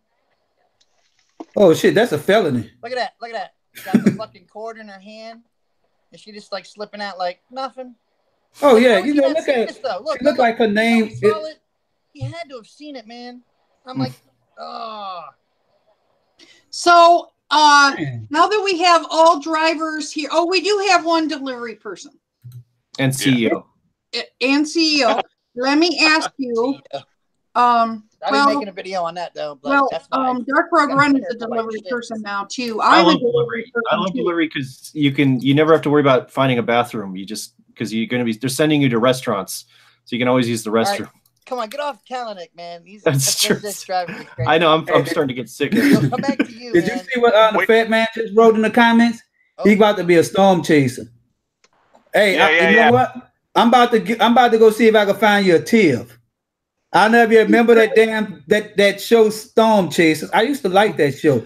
Oh yeah. That damn thing that used that big old truck that they put all that metal on. Yeah, and they had it so it popped down and it was like popped out like 4 different directions. That shit was nice and hammered in the ground. Yeah, anchored to the ground. I mean, man, I'm not gonna lie. I wouldn't mind driving one of those as an Uber vehicle. A tank with like glass, and they were sitting there filming up and stuff. That shit was badass. I want to qualify for Uber Select. If you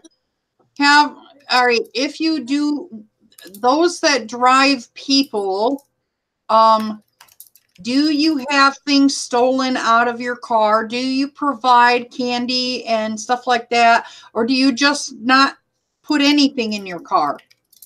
Well, I wanted to talk about my aux cord steal. These are the short ones, and they come way out here. I had to move that everything comes from the front, and it's just a long extension. Somebody stole my adapter, my iPhone adapter on the aux cord, and I number one, I stopped him. I shouted at him out the window like, "Oh man, I think you forgot that you've got my adapter." He's like, "Oh no." So I pulled around to the first parking lot and I searched my all through it. I dropped him off at a restaurant and I was so pissed off now that I don't really do Lyft or Uber anymore. I'll say this on camera. I was so pissed off. I went down the corner and I confronted the motherfucker right in front of his girl and everything like that. I'm like, "Hey, so-and-so, can I talk to you for a minute?" "Oh, what's up, man?" I acted like I knew who he was, and so that he would, to avoid embarrassment, had to be like, "Oh yeah, hey, what's up, man?" You know? And then went to the bathroom. He's like, gonna take everything out of his pockets and all this stuff. He never once went in his hoodie. The shit was in his hoodie. But like, I was like, man, if you're willing to go to that extent and empty your pockets and all of this stuff, I'd be like, fuck it, you did all this. Show me the hoodie. $10 a day, you can fucking have it. And then I think I reported it to Lyft or something like that. That's why I was saying, Ed, earlier, man, Lyft, man, anytime I had a problem with a Lyft passenger, the second it was done, I got the phone or it says, "Do you want to be called back?" And you put your number in, and I got called back. I was talking to, a call center. Half the time I was talking to people who had driven for Lyft. So they were real sympathetic to me. It was a lot better experience than talking to the Philippines with Uber, man. Yeah, they don't speak very good English, that's for sure. Well, they don't give a shit. They don't have any kind of cultural reference to this. They've never driven. Most of them probably weren't even passengers. I don't even know Uber operates in the Philippines. You know what I mean? So they've got but when you talk to the call center for Lyft, or at least when you used to, you were talking to people that used to drive and now they work for Lyft in the call centers and shit. Look, I agree. Lyft has always done me good. So looks like you got a little studio over there. Oh no, that's a light I have. That's a lamp that I took the shade off of and set on the ground. Oh, okay. Yeah, that's all that is. I don't know if you can see that. Okay. He was like, yeah, make sure the lighting better. See this right here? That's so y'all don't see my mess. Now you see that? I mean, I can do an upgrade though. Let's check that out. I just keep it in the car. I keep it in the car. I try to keep it all in the van, but when it gets dark, I'm like, eh. Oh, all right. I didn't plan to come on. I do everything off the whim, so I just came on the whim. Rideshare driver Dustin. A lot of people don't know this. This is one of my tricks. I don't know if this is what you do, but when I shoot videos, you need to have lighting, and I see a lot of new YouTubers not have enough lighting in their car. So what I do is I go to a gas station and I park under one of those really bright ass lights that shines right into your car, and then I turn the lights on in my car, and it makes it enough lighting so that I don't look like it doesn't look terrible. So, because I've done that, lighting is really important. They're like, "What are you doing sitting here?" I'm like, "I'm waiting for rides." They're like, "What are you talking about? You waiting for people?" They're like, ask me a bunch of questions. And I'm like, "Dude, you see the app on? I got Uber, Lyft. Okay, I'm waiting on rides, and I'm not trying to do drugs and all this other shit." I'm like, "Leave me the fuck alone." This week on CSI, we see. I don't have any problems because a lot of times I will go in and buy something and I will say to them, well, I'm going to be here for a little while. And a lot of times I'll make sure that I'm not, because there's certain spots where there's tons of customers. I usually go to like the end where there's not tons of customers going in and out, so I'm out of the way of people coming in and out, so yeah, I get you on that. But or I'll go to like he's got all his lights on. See Universal, but you see that light? If you were just watching a single video, like right now it's a small square for me, but I assume that other people see it and it's big. I'm sure that shit's like distorts the light. So I try to keep it just out of it. Like this one, I got the damn halogen light. I'm trying to angle this just enough. So I like your Japanese the curtain. The bamboo curtain thing. That's to keep people from walking down my street to see what I'm doing while I'm sitting here on the couch. Oh, I could show in the garage. Yeah, I'm in the garage. Yeah, That's what I would think. Look at all the kids in the house sleeping and shit. And then I got the van over there. You know, Driver Lady Pro. I would think that in Chicago, the parking and like negotiating with the businesses and stuff where your car's going to be would be a whole lot more of a big issue. Yes. And I do not do Uber Eats inside downtown Chicago, especially during dinner hour. No. Dinner hour is tremendously busy. But you see all these little skinny suckers driving around on their bicycles, scooping up the dough. You know they're getting all that surge, but the surge is only really deep inside the middle of the city, downtown in the city, and that's where it's too busy to even park.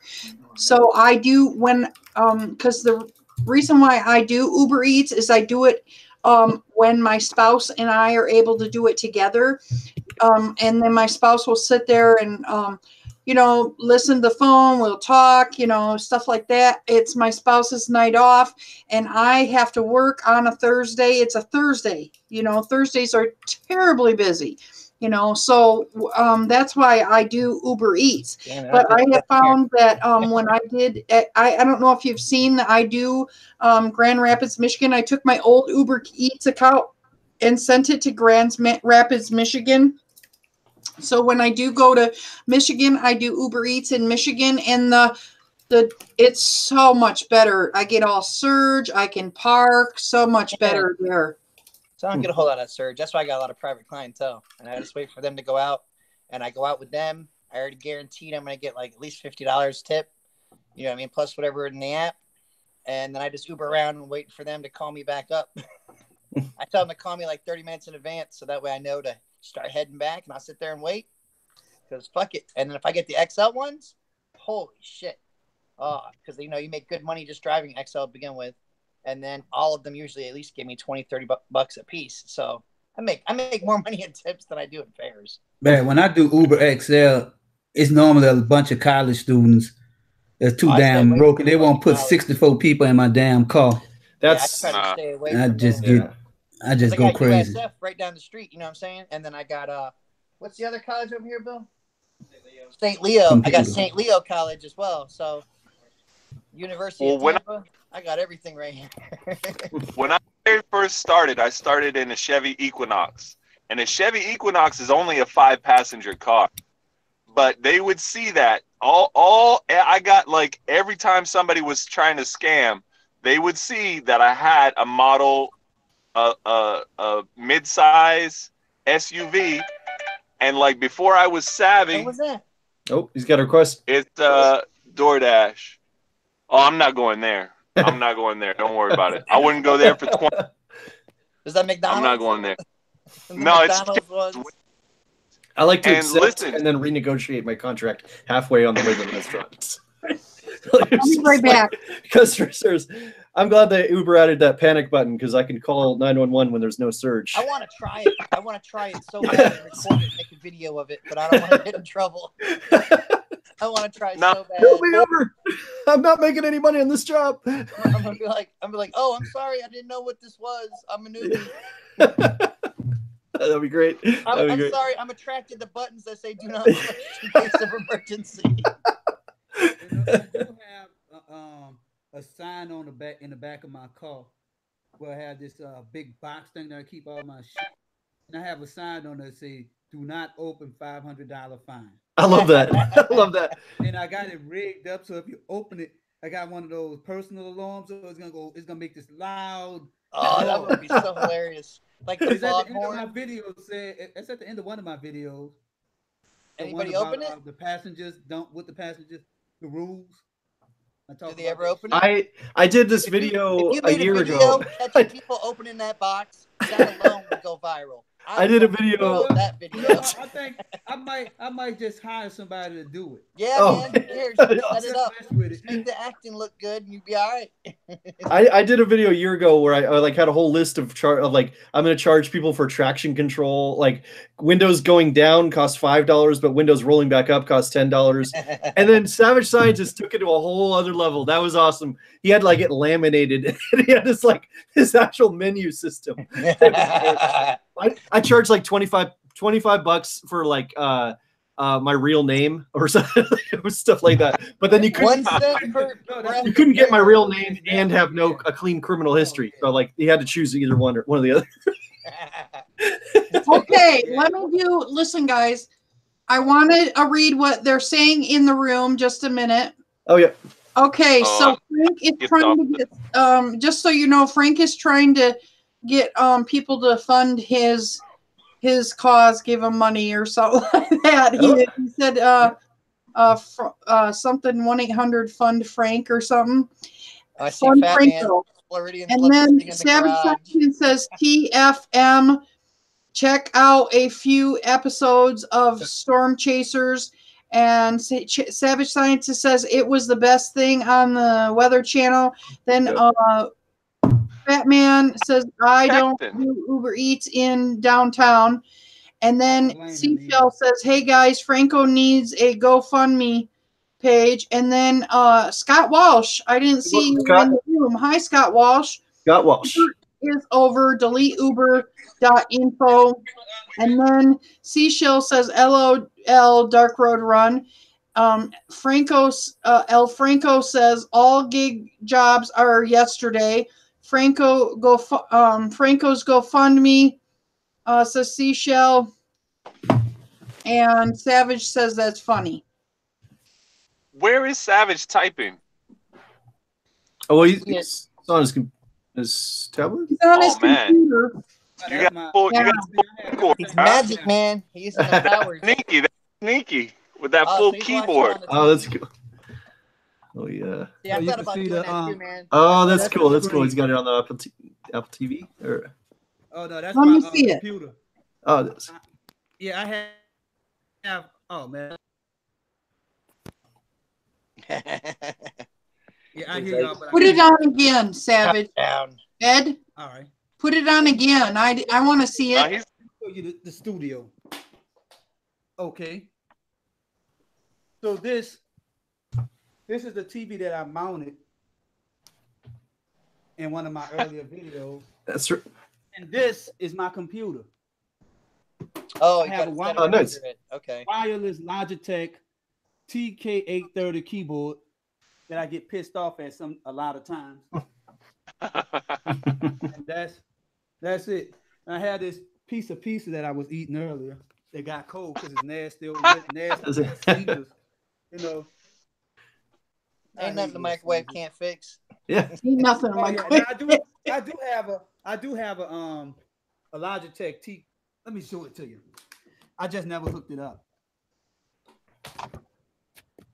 Yeah, my wife's got an Apple computer, but that's he's yeah. It's one of his first videos I saw of his channel was him when he's going through the old computer magazines. Oh, nice. Logitech webcam. Look how dusty it is. They have dust on this thing. This is the 920. See, I think that's what I'm using on this thing since I bought it, and I was gonna give it away, but I think I'm gonna eventually just hook that up because this webcam is shit. Yeah. It looks all right on me on my end. Yeah, your webcam looks good. I'm just using my iPhone. Yeah, I do everything on the phone. Everything, all my videos, everything you see is always on this iPhone. See, right now, I mean, except y'all got y'all shit my new like channel, this. everything will be off the PS4 camera. Fortnite. Yep, I'll be Fortnite. I'll probably be playing that when I get off on this. Increase the quality of it. So I'm going live. I already got a subscriber. I'm like, I'm gonna get that channel going because I play all the time. That's cool. I like the changing the resolution on the kind of give it kind of a 90s feel to the video quality. I just turned on my light back there. Video quality is really lighting. So El Franco says reasonable people use PC. Seashell says I have that cam. Fat Man says me too, Shell. El Franco says we know Shell. Take it easy. Oh, I have a Logitech cam too. I wish I knew how to do this on my channel. We'd have a lot of people watching us right now. So Dustin, you just have your phone on this. Do you have a tablet or anything or any or home computer system or? Yeah, my wife has the Apple computer, but I'm not really allowed to touch that. And then all my kids have tablets, but they're always using them, so I want them to try to bite my hand off, and it keeps them from complaining to me. Yeah. So I just use the 2 iPhones. I mean, it works out pretty good so far. Yeah, here's a tour of my studio. Nice. Just a little. Uh-oh, we see his car. I see that Note 9 sitting up there, though. Uh-oh. The what? Oh, the one I'm on? Which one was that? Uh-oh. Oh, request? Oh, well. No. Oh, the wife? Oh, you know what? I can get a bunch of people in here right now. I'll share it on my Facebook. In my Facebook group here, and I mean, if you guys are uncomfortable, you don't have to share it. I'm itching to share some of mine because I don't see myself going back to Rideshare. Like you know, all the stories, all the conflict stories. That's what I'm itching to hear. People have tried to overfill my car for years since I started the last 4 years ago. It's nothing new on that. It's like when I had I did UberX and regular Lyft with a 4-door car, people would overfill it. Then I went to XL and Lyft Plus with a minivan. People still try to overfill that. The worst thing though, when I was doing, the thing I hated the most was like when I did XL and Plus, I get these requests like a regular Lyft or a regular UberX. I pull up to the house and it's like a house party, and you got this huge group of people that are all waiting for their Ubers, like 2 separate Ubers, and the other driver hasn't shown up yet. So this group sees my vehicle and says, well, you got all this extra room. Why don't we just bring this extra group that was waiting for their own Uber to just pile into my car? How many people we got watching the stream right now? 10. I see 10. All right, well, 10, including me. All right, I'm about to share it in 2 of the groups I run. Or the one I own and the one I run. So let's see how many people we can get up in here. You don't have to show. Let's see how many people you can get in here. That'd be cool. Doesn't say this. Wait, watch this. Watch this. I don't know. I mean, I don't like. It's like I was in this collab with Aaron, your personal driver, Rideshare Revolution, and Uber DC like about a year ago, and we had Brian is driving show up in the chat, and he said he actually shared it on his Facebook. It boosted it a little. I mean, if you guys want, I can send you the link to this, and you can, if you guys want, you can put it on your channel too. The link saved and cached. If you make me moderator, I could. Oh yeah. Or promote me to lieutenant. Yep. You always have my vote. All right. I don't even know how to do any of that. I don't know what any of that does. Then I could drop the link right here. See, I don't know how to do that shit either. See, I can copy and paste it, but I mean, it won't just show the whole thing. Paste it, it's gonna say this. Let me show you. Yeah, you gotta have the wrench. You gotta have the wrench. See, right now I'm just copying and pasting this whatever's going on, but I okay, gotcha. My channel. I can't make it pop up my channel like that without, I don't know, having the hard copy, as they say. Hello? Oh, you got a phone call, too. What's your favorite scary movie? I can't send you anything from this phone. I'm on your Wi-Fi. I know, but it won't let me. Okay. I hope your gaming channel takes off, though. I mean, those gamers, that's... I know, they got millions of people, man. I'm like, dude, just let me get something, because then I can always change it later and still have tons of followers on it. I was out doing delivery a couple weeks ago, and I had my whole... I go out there with my Stig helmet and then my backpack that has Dark Road Run on YouTube. And then someone was waiting for food at a restaurant. This guy behind me says, oh, you have a YouTube channel? My buddy has a YouTube channel. Check it out. And like, all right, you know... He said like his buddy has like a small gaming channel. He had 326,000 subscribers. That's a small gaming channel on it. It's crazy. They make a lot of money though, didn't he? Oh hell yeah, yeah. Though I mean, you see those donations that go through those Fortnite streamers. $2. Yeah. $2. I'm like, they're just right. The game. They don't even. They don't even acknowledge like the shout outs unless it's like $50 or higher, because they just get so many of those. Like it's. I mean, YouTube's making a huge killing off that because they take like 30% of the super chats, but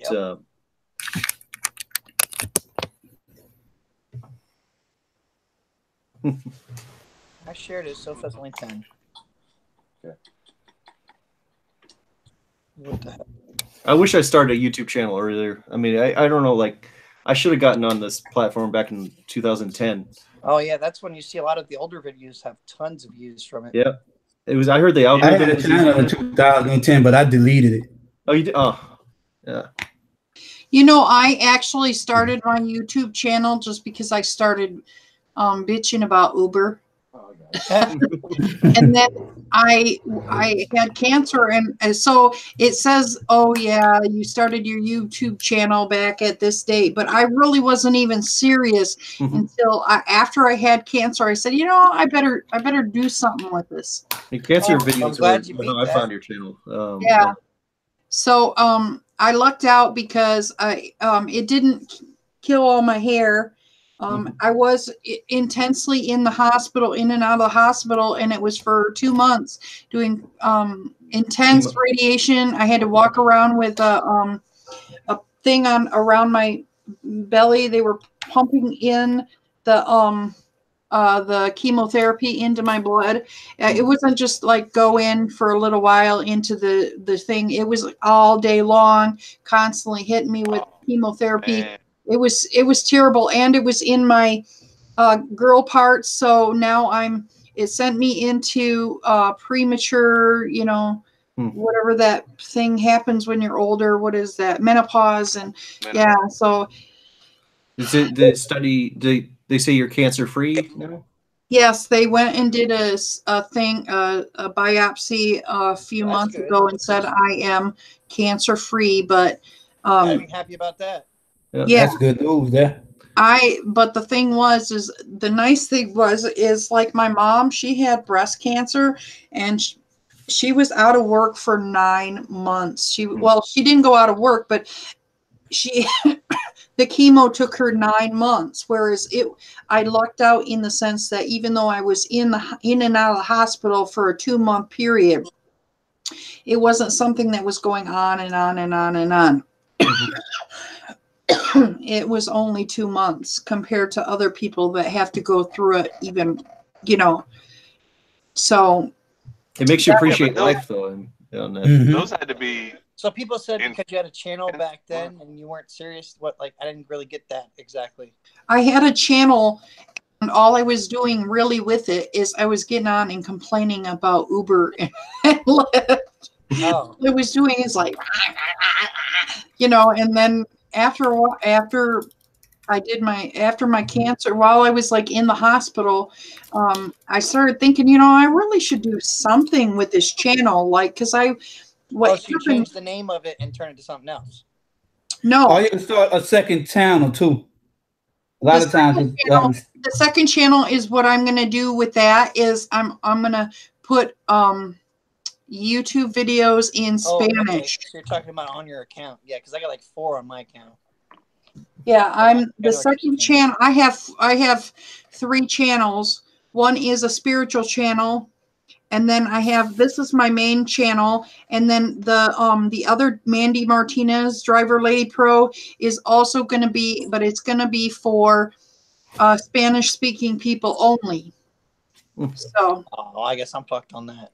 I know. Yeah, my Spanish is kind of is really 0F. Yeah. Yeah, I don't. Well, the only thing I know about Spanish is 2. 0 effort. I have been having a lot. I've been having a lot of people. The YouTube channel that is going to be Driver Lady Pro in Spanish is basically just going to have like Spanish videos and stuff. I'm not going to talk a lot. I know some Spanish. I'm not super fluent in it, but hold on. You're going to have a Spanish channel and you don't speak Spanish? Yo hablar algo español, pero no todo. I speak some Spanish, but I don't speak completo, no completely. You know, I don't know it so well that I can get on, you know. Yeah, right there was better than I knew, so you're good. She got to do that, Selena, huh? When people speak, I can pick up 5 or 6 words of what they're saying. Like when they're having a conversation, I can, oh yeah, they're saying that. Oh, they're talking about that. I know like the gist of what they're talking about, but I don't know every single word that they're saying. And if they speak too fast, I'm like, no, I like to know what all those I want to learn Spanish too. Well, my next thing is I'm gonna. I had somebody come to me last night and ask me if I would start teaching, because I love to teach. I've always been, when I worked at Dunkin' Donuts, that's where I learned Spanish. I would go. I'd get somebody new, and they would be a trainee. I'd train them, right? And I'd say, the first thing I would say to them is, do you know any Spanish? Because everybody where I worked was bilingual. And and that's how I learned Spanish. Even though my spouse is Spanish, my spouse is Mexican. I have a channel on Twitch too, but I don't use it. I'm sorry, I was reading the comments from the thing. Even though my spouse is Mexican, my spouse did not teach me Spanish. I learned Spanish at work by asking every day, ¿Cómo se dice eso? How do you say this? Recoger allá. Pick it up over there. Okay. ¿Cómo se dice un vaso? A glass. You have to learn all that stuff. So como is what is? ¿Cómo se dice is how do you say? Como se dice. So what is como? Como is what? How. How. Right. Yeah, it's how or what. Because I got to get the basics together first. See if I could como, and then I could come with burrito. Be like not be able to tell. Get the Taco Bell. All you need to know in Spanish really is ¿Dónde estás the baño? Where is the bathroom? And un grande cerveza, por favor. I know grande is big. I want one large beer. If you just stand there and say un grande, because everybody that speaks the Spanish language, they're more than happy to help you out at learning it, and they love it that you try to learn, and they love it. And so if you try to learn it and you say, fast, like, and you're like, oh man. But yeah. Well, I do know that El Paso means the mark or something like the location. Okay. Oh, you put the GPS in Spanish? No, well, what happened was back in 1993, they had a wrestler called Tito Santana, and he used to do some shit like that, and he conk in the head, and he said the El Paso de Morte. And I said, oh, you know what? The mark of that. I looked it up. I Googled it one time. Google is a demon. I'm telling you that. Yep. So now I know forward. If they don't believe you, just GTS that. You know what I mean? GTS. Google that shit. Google the shit out of it. GTB. GTS, Google that bitch. Yep. Yeah, that's what I'm talking about. Google is everything. That's why Google need to buy Uber. This is Google. They just need to. I'm telling you. Own stock in Uber. What? I don't. Uber? Oh, you talking about stock? I can't afford no Google stock. And Uber. Uber isn't public yet. Up with Lyft. So the two of them are SoftBank is an investor in both Lyft and Uber, and Google is a part of Google and a part of Uber and Lyft. So they are partnered up together. So the same people own each company. So that's why they keep doing the same things, is because there's two key investors that are pushing for them to do similar things. Investors. I know Uber is. I know Google is one of the investors, but I guess if Google put their name on Uber, they have to do better, because it's just like it's almost like that's why Alphabet came about. You know what I mean? It'd be called Goober then. Yeah, I actually have a video called Google Rideshare on my channel, and in that video I talk about if Uber was to get bought out by Google, how just imagine we're already using Google Maps. I mean the mapping service that Google is Uber is running is I mean, just imagine we riding around, driving our cars around. We collecting mapping data for Google. Because of the lawsuits. That's the only reason they don't want to do it, because Uber has so many lawsuits of shit. Oh, they got like 1% of Uber's company out of the settlement for the Waymo thing. It was Uber tried to steal Waymo's technology. They're like 1% down, 99%. And then that's true. I was just over this week. I had lunch at the Google headquarters on Thursday. I'm gonna go ahead and get off. Thank you guys for having me on the show. Justin's pleasure, man. Been waiting for me. He's been sitting here. All right, he's been sitting here for like at least 20 minutes. I have him watching on his phone as well. He's watching it as well. I thought that was Uberman over there. Yeah. No, the former Uberman. Fuck that. What his name is now? That's my wheelbarrow guy. Auto auction something. Rebuild. Auto auction. Rebuild.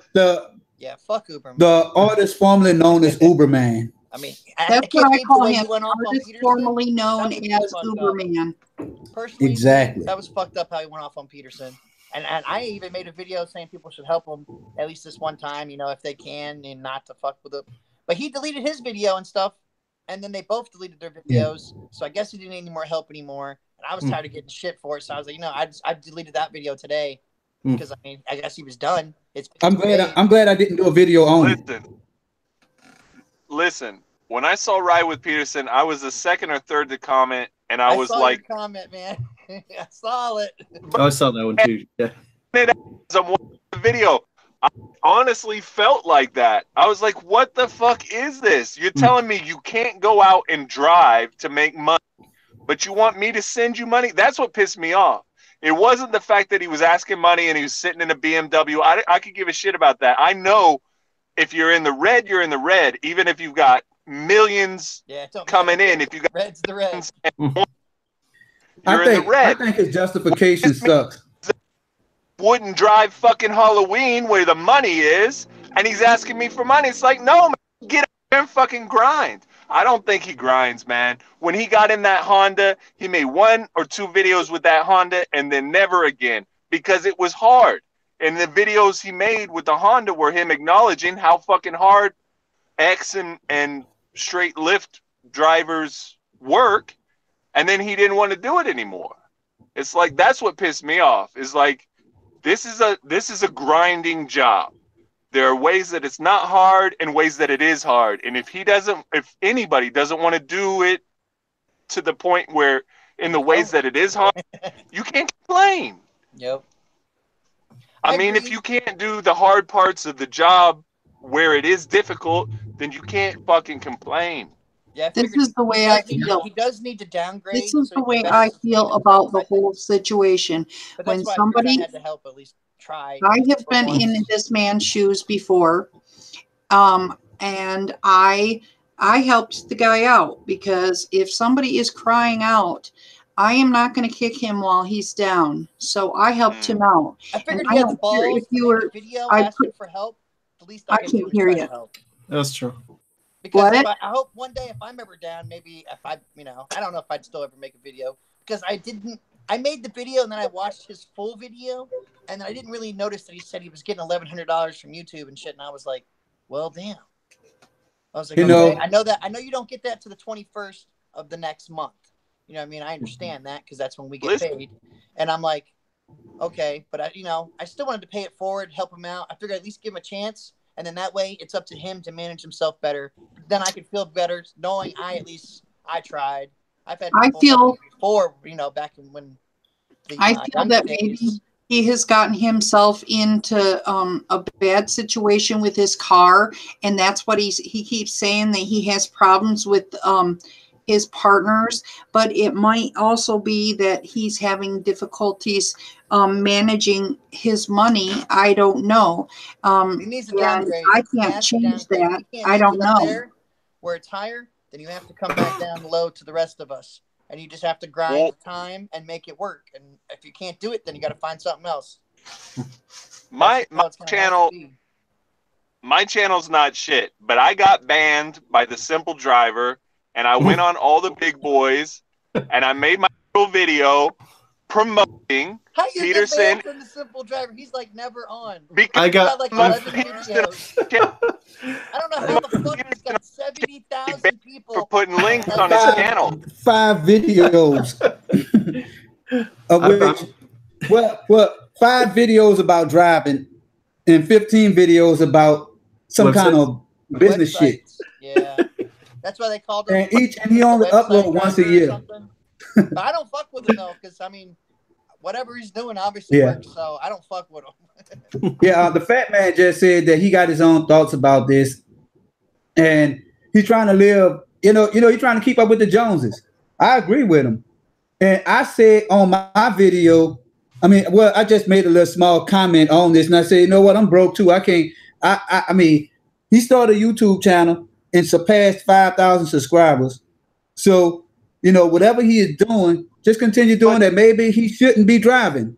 That's why we're pissed off, man, because I got banned from a simple driver. And like I made a little video and I started posting links to it on all the big channels and asking, help UDM and help Ride with Peterson get some subs. And I don't even know what the man's given name is, but the man formerly known as Uberman. Oh, Randy? Went to Peterson's channel and started shuffling people over to Peterson's channel, and I remember when that happened. Yeah, that was over. That was January, I think. And my thing is, but now he's got the money coming in, and he's fucking begging. You know what I mean? Yeah. That's what I'm saying. I agree with you. I agree 100%. I don't. I don't care if you have a BMW or if you drive a Cadillac or a BMW or live under a bridge. You are a person and you are crying out for help. I don't feel it's important to kick somebody while there's down. If I'm not going to give you money, I'm not going to put you down. If I don't, that's what Dustin was saying. I think Uberman kind of pissed off because it's like this. When I used to work for the state of Louisiana, and my cousin got me that job. She also fired me, and I didn't go around bitching and complaining that she fired me. I just went, you know what? I need to make my money, so I started driving Uber. She said, "I told you to get up in the morning, boy." So yeah, I used to be late, and I need to do a video on that too. But what happened is I would not just say I kind of understand Uberman's point of view, because he put his reputation on the line endorsing Peterson. But that was then. Like, he shouldn't have really cared. Yeah, I mean, but even if it was then, it's still his name on there. So, and that's why he took the video down. I mean, I got a lot of important shit that if somebody just take the time to check out my videos, they'll see everything you need to do to become a productive driver. All that shit is on my channel right now. I got a video on World Star Hip Hop that hit 290,000 views, and they didn't give me a single penny on it. And it's illustrated in my last video when I said something about video going viral. That video was on World Star Hip Hop, and I didn't get a dime. But I also told World Star Hip Hop that they could promote this video. By the way, hopefully, you guys know, I think it is important. If you are a YouTuber, I try my hardest not to say anything bad about other YouTubers. I think in the past it has been a very good reason when Kevin the Entrepreneur and the Rideshare Revolution got in a fit, and Rideshare Revolution got in a fight, and Rideshare Revolution actually, they told him they might get rid of your channel or something like that because of what was going on. I don't know. I don't think it was between them. Maybe he went over to Rideshare Professor. He was telling them to type something in. They don't have YouTube power, so we're never worried about nobody taking away my YouTube shit except YouTube. You know what I'm saying? Yeah. Well, YouTube threatened because there was so much negativity, and they'll give you a strike. they'll give you strikes, and too many strikes, and you're fucked. So I mean, yeah. So I warning, just try to make sure that if you are another YouTube channel, even if I do not agree with you, I am not going to put you down. You can disagree, but you don't have to like say that guy's a fucking idiot or something like that. Yeah, I mean, you don't. I'd be like, you can't do something, but that's different than cussing somebody out and calling them a piece of shit and all that stuff. That is the line. Once you call somebody something like that, then you just cross the line. And I would never do that on my channel unless it's a troll. You can just don't have to be unprofessional about it. You know what I'm saying? Okay, that was definitely a troll move to the max. Yeah. Let me just read some of the things in the room. Uberman was pissed about that last video. Oh, okay, wait. I think they talked to each other, over the phone and shit, and I think everything's cool now or whatever. Yeah. And then because both videos went down about the same time, and then I waited another day or two and then took mine down because I assumed I didn't hear nothing about it. I never got an email or anything, so I assume everything's okay, and we just moved on from there. I mean, like 99% of the time, these things don't last more than a week, or next month people forget about it. A long time ago, Revolution even made a hate against me because he thought I banned him from a Facebook group or some shit. Oh, I remember. And I just laughed. I was like, dude, I'm not the only admin on that bitch. He was like, well, why didn't you do nothing? I was like, because I don't give a fuck about that channel. I mean, that's not my thing. I'm just a mod on it. You know what I'm saying? Like, so I laughed though. All it did was give me some free exposure. I don't give a damn. Good or bad, exposure's exposure. Yeah. UTH, what were you gonna say? That's still what they call it YouTube impression. Good comments, bad comments, thumbs up, thumbs down is still interaction on that video. So I want to read what is in the room. Please just give me a minute. Fat Man says Uberman is pissed about that last video. Then Fat Man says YouTube won't give you any money if you're not uploading videos, which he's not. And Fat Man said, you were fired. I'm shocked. And he put a smiley face. I think he's talking about Ed. And then Michelle says he is uploading. And then Fat Man says, not frequently, Shell, with 5,000. Doesn't matter. Once you have over 4,000 watch hours in that more month, than once a week or two. Mm-hmm. You will get paid for that entire fucking year at least. Since it started, you don't have to make videos anymore. Since you reach that threshold, you get monetized, you get paid no matter what. If I don't make videos ever again, I'll still get paid as long as people watch the videos I've already made. Before Google all this shit. People do not always watch the videos that you've already made. A lot of times you have to make new videos. When you make a new video, people start watching what you... That's why, I don't know if you guys notice when I do my videos, but I use that card thing and you put 5 cards in there. Tie it to other videos that you've already done so people watch it more.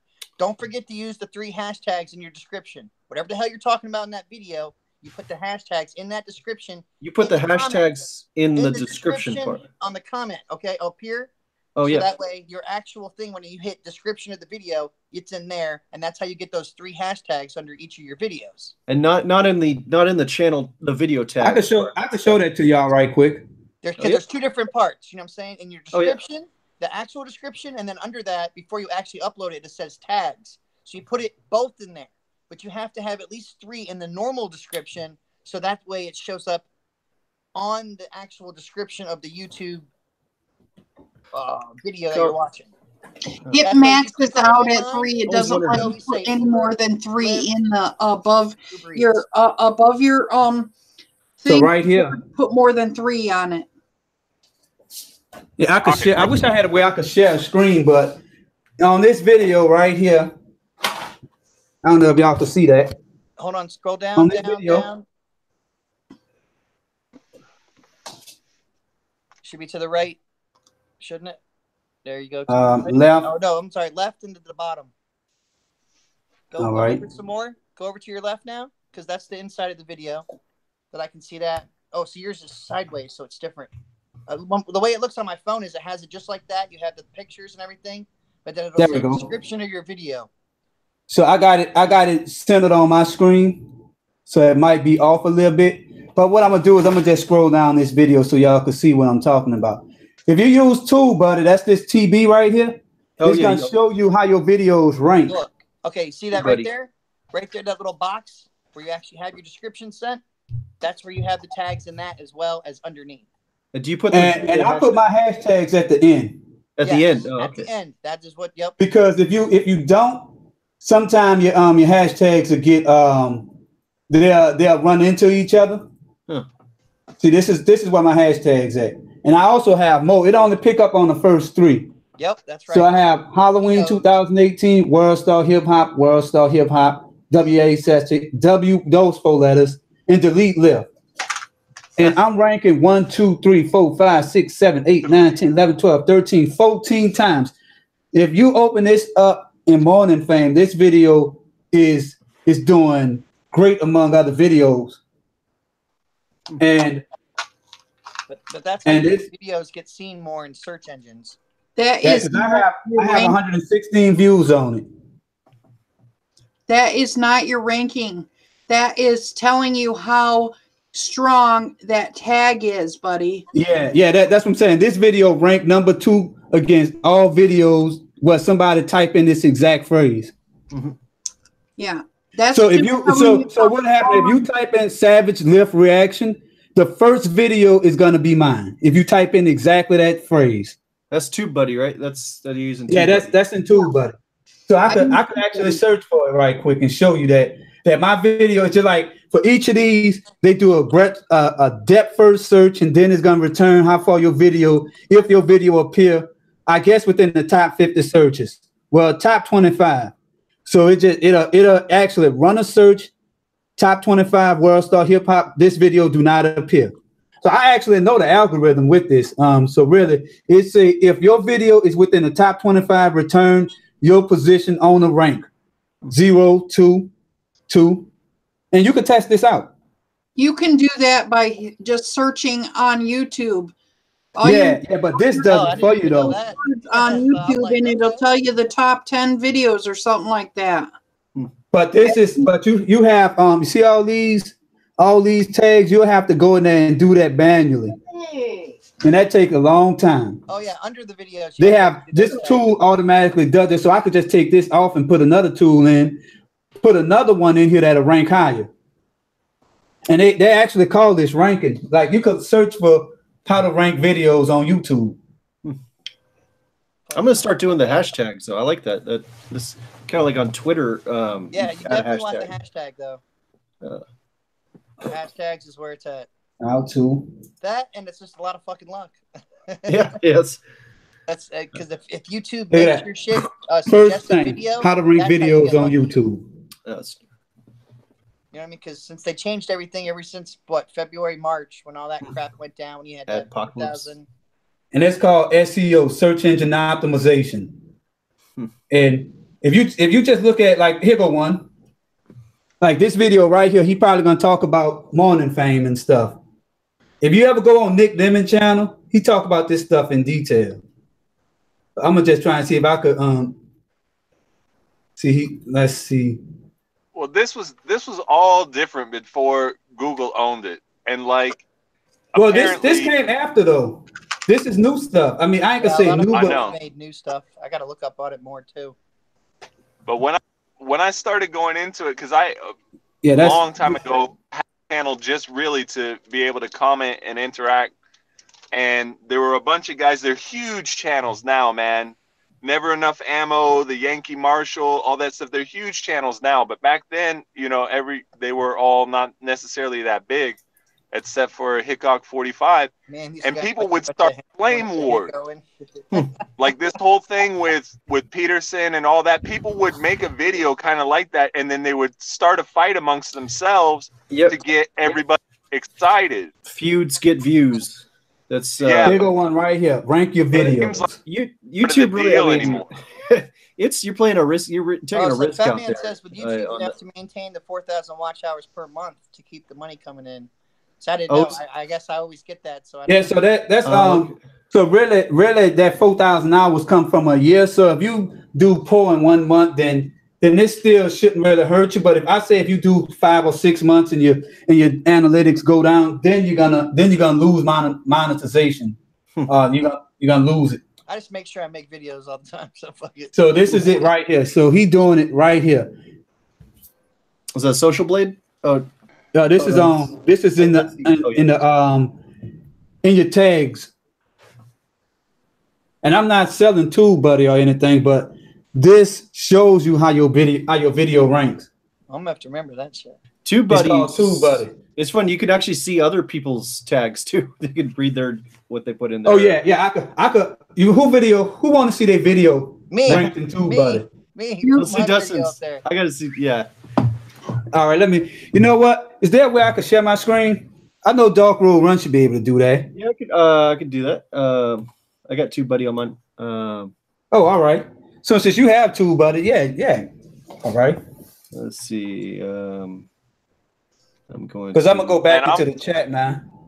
But I don't have the time and patience for all of that stuff. I mean, if somebody told me there's tens of thousands of dollars a year in it and all that stuff, I guess I would have to listen. But I'm average at least 1,000 to 2,000 bro a month.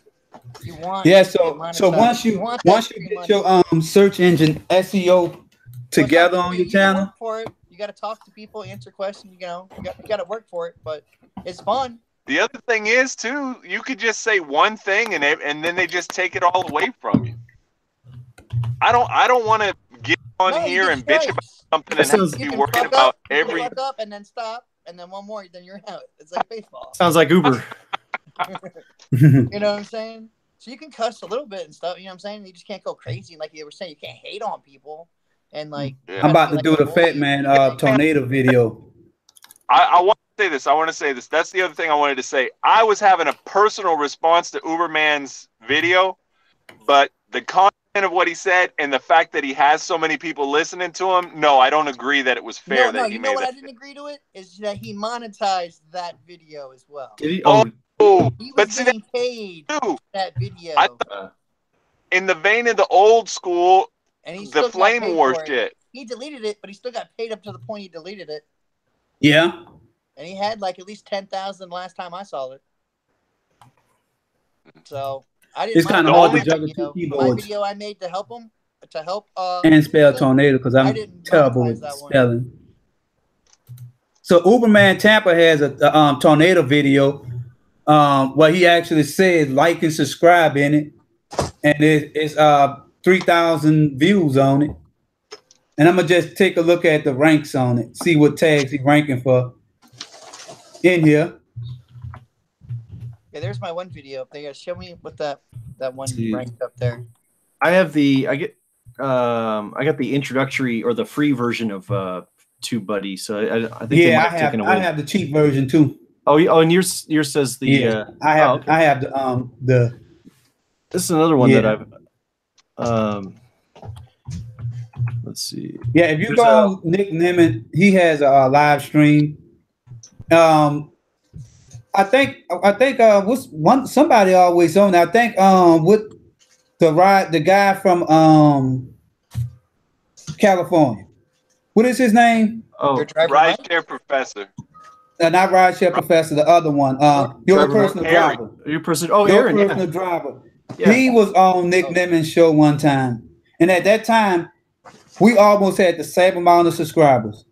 But his channel is more the reason why his channel grew so much and mine stayed steady is because I cover more topics. And when you have a variety channel talking about all kind of shit, your channel gonna grow slow. So if I would have just talked about rideshare, I probably would have at least 5,000 subscribers, 3,000 to 5,000. But I talk about everything. Dustin, you're according to Social Blade's a good analytics website. It's free. They Social Blade is good. They're saying that Dustin, your channel is going to in 2 months you're going to have 15,211 subscribers and 3.2 million views. 4 months from now you'll have 20,000 subscribers. You're going to get to 100,000 subscribers in 1 year and 8 months from now. Don't change anything. If you don't change it, do the same thing over.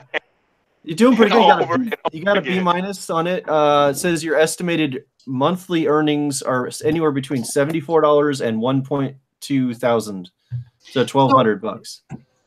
What about me? Since when? This is Uberman's video ranking that he wanted to see. He ranked number 3 if you type in the word tornado warning alone. Number 3. Wow. And I've only been monetized. And it showed that he has 700 subscribers, 463 videos, 107,000 July. views. I get monetized in July. The last 3 months is the only time I actually made money. I've monetized a long time ago when it was 10,000 views, but I didn't do shit with the channel. Yeah. If you do mine, But my last 3 months, I made what, 2,000 one month, 1,750 last month, and I just made 1,000. Oh, okay. So it's every month. It'll say that my channel's gonna have 0. Let's see. Coming up in the future. So damn, 100,000 in a year. A year and 8 months. Pulling back. That'd be crazy. Dark Red Run, please do mine. I want to know mine. Okay. Let me get UTH. UTH is estimated. If he was monetized, my neighbor's still been sitting here the whole time. Oh, really? I got so distracted because I wanted to know all this shit. Yeah. Yeah, that's guys, we'll have to do it again. I want to figure out how to do this on my channel. See if we can get a bunch of people. Oh yeah, you should get the first thing you should do. Another thing I'm trying to stop doing is saying the word I hate using unnecessary words. Is bullshit. I'm trying to stop it. That's a good point. So yeah, universal title here. Yep, and oh yeah, I might have to go get me a beer. We have to do the whole. It's Angry Orchard time. We got to do the channel. Driver Lady Pro is hosting us. We got to do her channel. Oh yeah, yeah. The analytics. Let me give you tell you when you get UTH. You're well, a year from now you're gonna have 503 subscribers. 2 months from now you have 256, and 1,000. You'll be monetized in 2 years and 8 months. Holy shit! So it. That's what I'm saying. Oh yeah, that's patience for that shit. Change your name to like delivery driver, something. You know? Yeah. I really think what you need to do, if it was me, I would improve the quality of your thumbnails. And not because thumbnails. Just your title is so fucked up because it's universal title. No one's gonna. Oh yeah, a title. You talking about the title of our videos, but I'm just talking about like if you look at the thumbnails, like they like if you have a identifier on there. Yeah, have driver in it, man. Put driver in it. Universal driver. Yeah, have some kind of logo or something. Universal driver. That would be perfect for you. He told me I tried to give him advice before, and he listen, guys. Listen, guys, I've tried to give him advice before on how to better his channel, and he told me that he's just messing around. He's really not doing this for real. So leave him alone. Make money, then he'll be real. We can he doesn't want to make money from it. So, then your wife you want to make money. See, when my wife gets mad at me, she comes out and I'm doing YouTube live in the van, and then she's like, "Why are you taking so long?" I'm like, "You want that money, right? Huh? Don't you want that Outback? Shut up." You got to keep it fun though. You can't. Yeah, you got to. The channels that I've heard a lot of times. See how many thumbs up we got in the room. Let me see who's. Mandy, it says you're monetized in a year and eight months from now. Crap. A year and 8 months? Yeah. Growing. This is only like growing at the current pace. So if there's like if you guys don't forget another viral video, I'd be good. Yeah. Dustin, you said yours took off, went crazy with mine just started going crazy in like when I got monetized again in July or something. In July, I only had like 1,000 subscribers, 1,200, some crap like that. Hey, you know, another thing, I like talking like this, make it seem like I have some kind of sophisticated mic going on. Oh yeah, everyone always. Even though this don't mean shit. But Seashell is another channel that really is growing.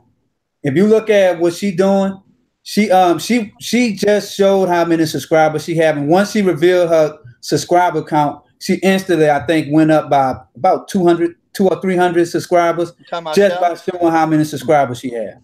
You talking about Shell? That's true. Put it in a. It's over 2,000 now. Yeah. Yeah, I told Shell, I was like, you need to show your thing, man. Show. I want to know.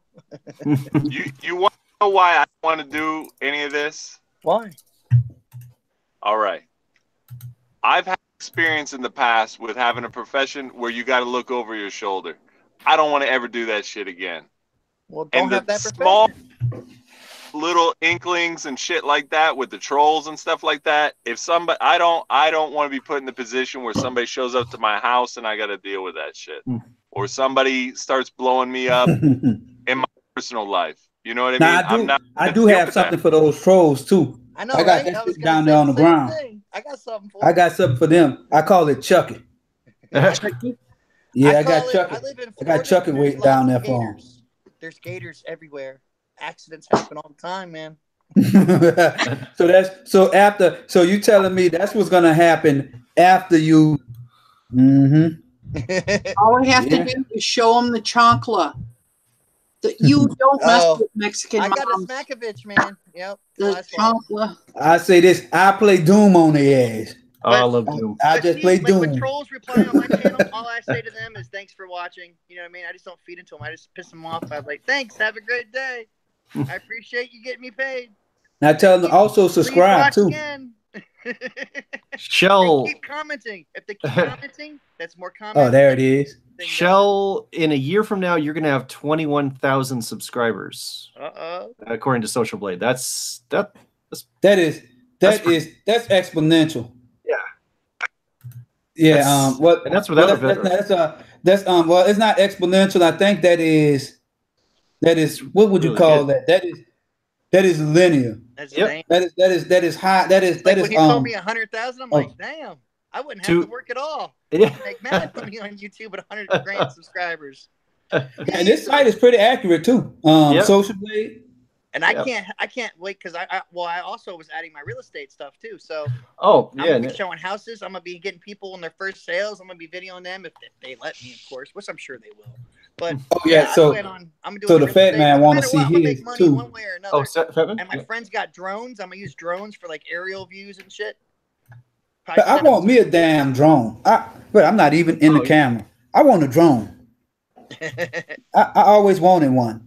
I think I destroyed it though, but I still want one. I already see me crashing that thing. Get off of here, guys. Thank you again. It was a pleasure. Yeah. All right. 2 salutes. We'll have to do all this again. All right. You have a great night, man. And you should take a little time to go through the analytics tools out there and check out Nick Nimmin site. I mean, he is almost him, Daryl Eves, and just look at all the people on his list. Now, Daryl Eves, he is a savage. I mean, he charged $500 just for him to look at your site, just to look at your YouTube channel. He's charging that. Oh, jeez. Oh yeah, no, he don't. He do free stuff. But if you want him to say to stop doing what he's doing, to look at your shit, then he gonna charge you $500. So just imagine you that. Dustin, when a mentally unstable person shows up in your front yard and you got to make the decision, you know, am I confronting this person? My neighbor knows. Hey, when do I go to sleep? When just shooting this person? Am I? Trust me, man. You don't be in that situation. This is my neighbor. Watch this. Listen to what he just said. If someone shows up, I don't sleep. I don't go to sleep every day till like 3, 4 in the morning, and I get up at 7 and do it all over again. Ask my neighbor what would happen if someone showed up. He would have just met another mentally unstable person, and it would even out. Exactly. So I would. I almost it would give me something to do. That's bad. That sounds bad, but I ain't worried about it. Because for being a real estate agent too, all my information's personal or open, you know what I mean, to the public. My address, everything. So if they want to show up, they just remember you came to my house. I'm in the stand your ground state, baby. Remember that. You're in Florida, huh? Listen, oh yeah. Hit the short end of the stick. I'm not going to be the one that doesn't walk away from that situation, but the consequences, I still don't want to deal with those consequences, man. I understand where you're coming from, but they're going to see you came to the wrong motherfucking spot. Yeah, but they don't. These people, they don't think with logic. They go walk in your house. They go and do stuff to you. My car got stolen. I stay in the hood. And I have a video on my channel called Operation Stone Pillow. That's when I'm asleep in my car one night and set $100 on the console, waiting in the back because they can't see who in the back, and the rest of it is considered evidence. of what I'm gonna do. But I didn't say it like that on the video. I actually went into it because I don't want to get her demonetized or lose her chance of getting demonetized by talking about it. Because yeah, I mean, I don't went me and the Fat Man. We went on Seashell channel acting a damn fool. and she know about it, and he know about it in the comments. They're gonna say about it. You know, we were talking about stuff that I'm like, shit. The only thing it takes is for the NSA or somebody to. I mean, I'm making threats to people. Oh damn! See, I wouldn't be doing all that. I still watch what I say to a point. You know what I mean? As long as like when you're having fun with other people, like the YouTubers and shit, you're good. It's when you start talking back to the comment people, then it's like, nah. You know what I mean? That's why when people just act negative, just give them back positive. It just fucks them up. They're like, whoa, what do I do? Man, you know, I had so many trolls on World Star Hip Hop, man. I can't be nice to these people. I just told them, you know what? I'm gonna just go down. I'm gonna just take a trip down to hell and watch and make sure your ass is in line, waiting to get burnt up. I mean, I'm going to hell too. So you know what? We both going to hell, but I'll make sure this bastard down there. See, when people say something really fucked up, I just reply LOL. Like, fuck it. Thumbs down and LOL. Like, whatever. You comments for the price of one. Being nice to them, that works too. And you know what else? You just tell them subscribe to my channel. Why you want to troll? Come troll me some more on my channel. I love haters. Well, if you really want to get back at these trolls, just give them a referral code and have them drive for Uber for you. But listen, that's punishment itself. Listen, here's the thing. They can make a complaint. The DBP can make a. I'm telling you, man, these people can go in and fuck with your real life, fuck with your license, fuck with your apps, fuck with all of that stuff, man. Listen, I got it all. Somebody collected my FEMA and there wasn't even damage on my house. I've got it all, man. So, threatened with rape, threatened with murder, this stuff. I'm telling you, the only thing, there's no anonymity in this world anymore. The only thing that keeps you safe is because people don't give a fuck who you are. So that's my thing. There are people out there that if they saw my videos, might spark them back up, and then I'm going to be dealing with that situation. There are people out there I do not live my life in fear. That is why everybody gets in my car and says, how can you be a woman driving in Chicago? How dangerous it is, yada, yada, yada. But if I were to say, oh, I'm so scared of all this stuff happening and I'm not going to do it, I wouldn't be Driver Lady Pro. And so I do not live my life in fear. At the same point, I try to do everything as intelligently as I can. And I am human. I do make mistakes. But if I end up in the hood, I escort myself out of the hood. So I'm glad I grew up in the hood, so the hoods don't. That's just like home. I'm from the hood. But you know what? Like Driver Lady Pro, you know, the only thing I be like, you know, they'll find their ass out there on the side of the Dan Ryan Expressway with their head off somewhere. You know, that's I don't know how that happened. I am from a small town. I don't know how that happened. You know, naivety to me, but I do have a brain and I know how to put my destination filter going out. And a lot of times I end up anyway. See, being a girl, I can see how it's different. I just turn that app off. Just be like, fuck it off. You know what I'm saying? Like, nah, I wouldn't even take that chance if I was a chick. Yeah, I mean, they got so many ways that girls can make money. I mean, y'all don't have to drive Uber. Leave that to us. But even if they do, though, I mean, just be like, shit, that is so sexist. Y'all are sexist. No, we don't want y'all to have to deal with these people because if you think we sexist, what you think about these motherfuckers out there in these streets? Yeah, you know, yeah. What he's I mean, we just tell you know, right now I am giving you the mind of a bastard out in the streets who don't care. I honestly think anybody that drives the night shift after 12 should get paid more. Absolutely, yeah, just flat out. Because the risk increases, so the fucking profit should increase. Yeah, you know, I go in the app and change my damn sex to female, and I drive at night too, and get paid extra. They don't have to know who I am. They won't know what I am, who I am. I just, you know what? I just let my old lady get a damn. Well, I think that you'll get deactivated if you drive on somebody else's account. But yeah, I just escort them around in my car, make sure they get home safe, and I get half the money. That don't make sense. Pretend like I didn't say that shit. I don't get paid extra at all. Yeah, I don't. After midnight, it's just like the danger zone. That's why I always say negative Ghost Rider. But then that's whenever you get the most surge too. Yeah, that is true. That's surge why I does go up at night. I like that money. Yeah. You see that overnight shift between 2 a.m. and 5 a.m.? Oh yeah. It always surge. But I be knocked out in my bed though. That's when the after hour bar closes. Oh yeah, man. But then that's whenever the people who like to break in your car be roaming around too. You wake up and you see your windows busted.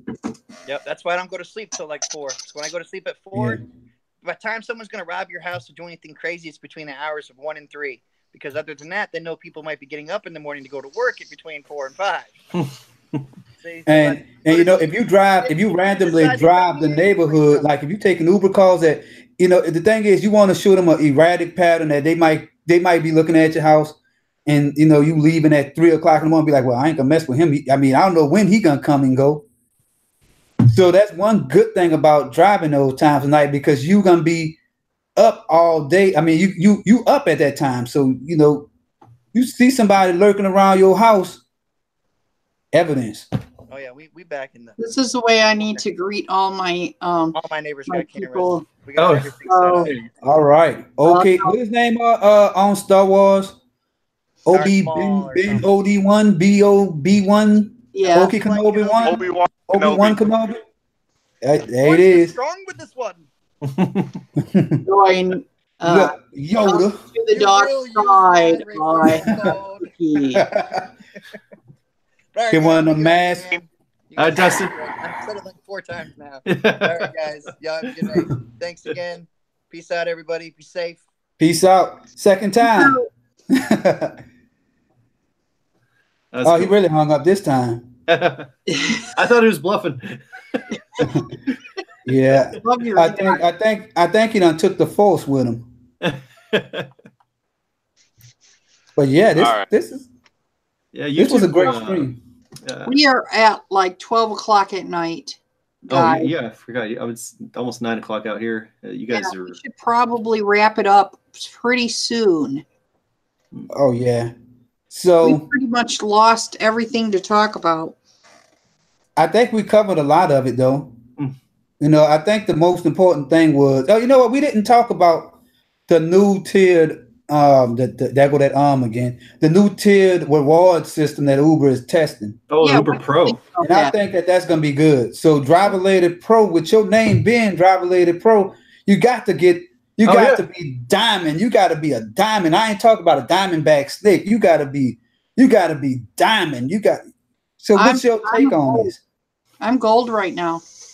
Oh, all right. I think I'm rubber or something, because I'm probably the lowest tier that you can get. I'm 1 foot in, 1 foot out.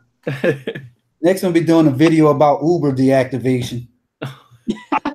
Uber let me update my insurance information, but because they let me update my insurance information, I saw that I'm listed as waitlisted or something like that. I'm coal right now. I'm like mud right now as far as Uber's concerned, because until they get all their reports and all their injury and accident and this and that and the other thing, they're like, no, you don't get to drive. So that's what I was on an Uber. I was on an Uber Eats when I got smashed. So man, and it got to be one of the worst services. I really think that I would be much happier doing Uber Eats if you could distinguish between delivering food and packages. That's a good point. I haven't had any package pickups yet on the. Me either.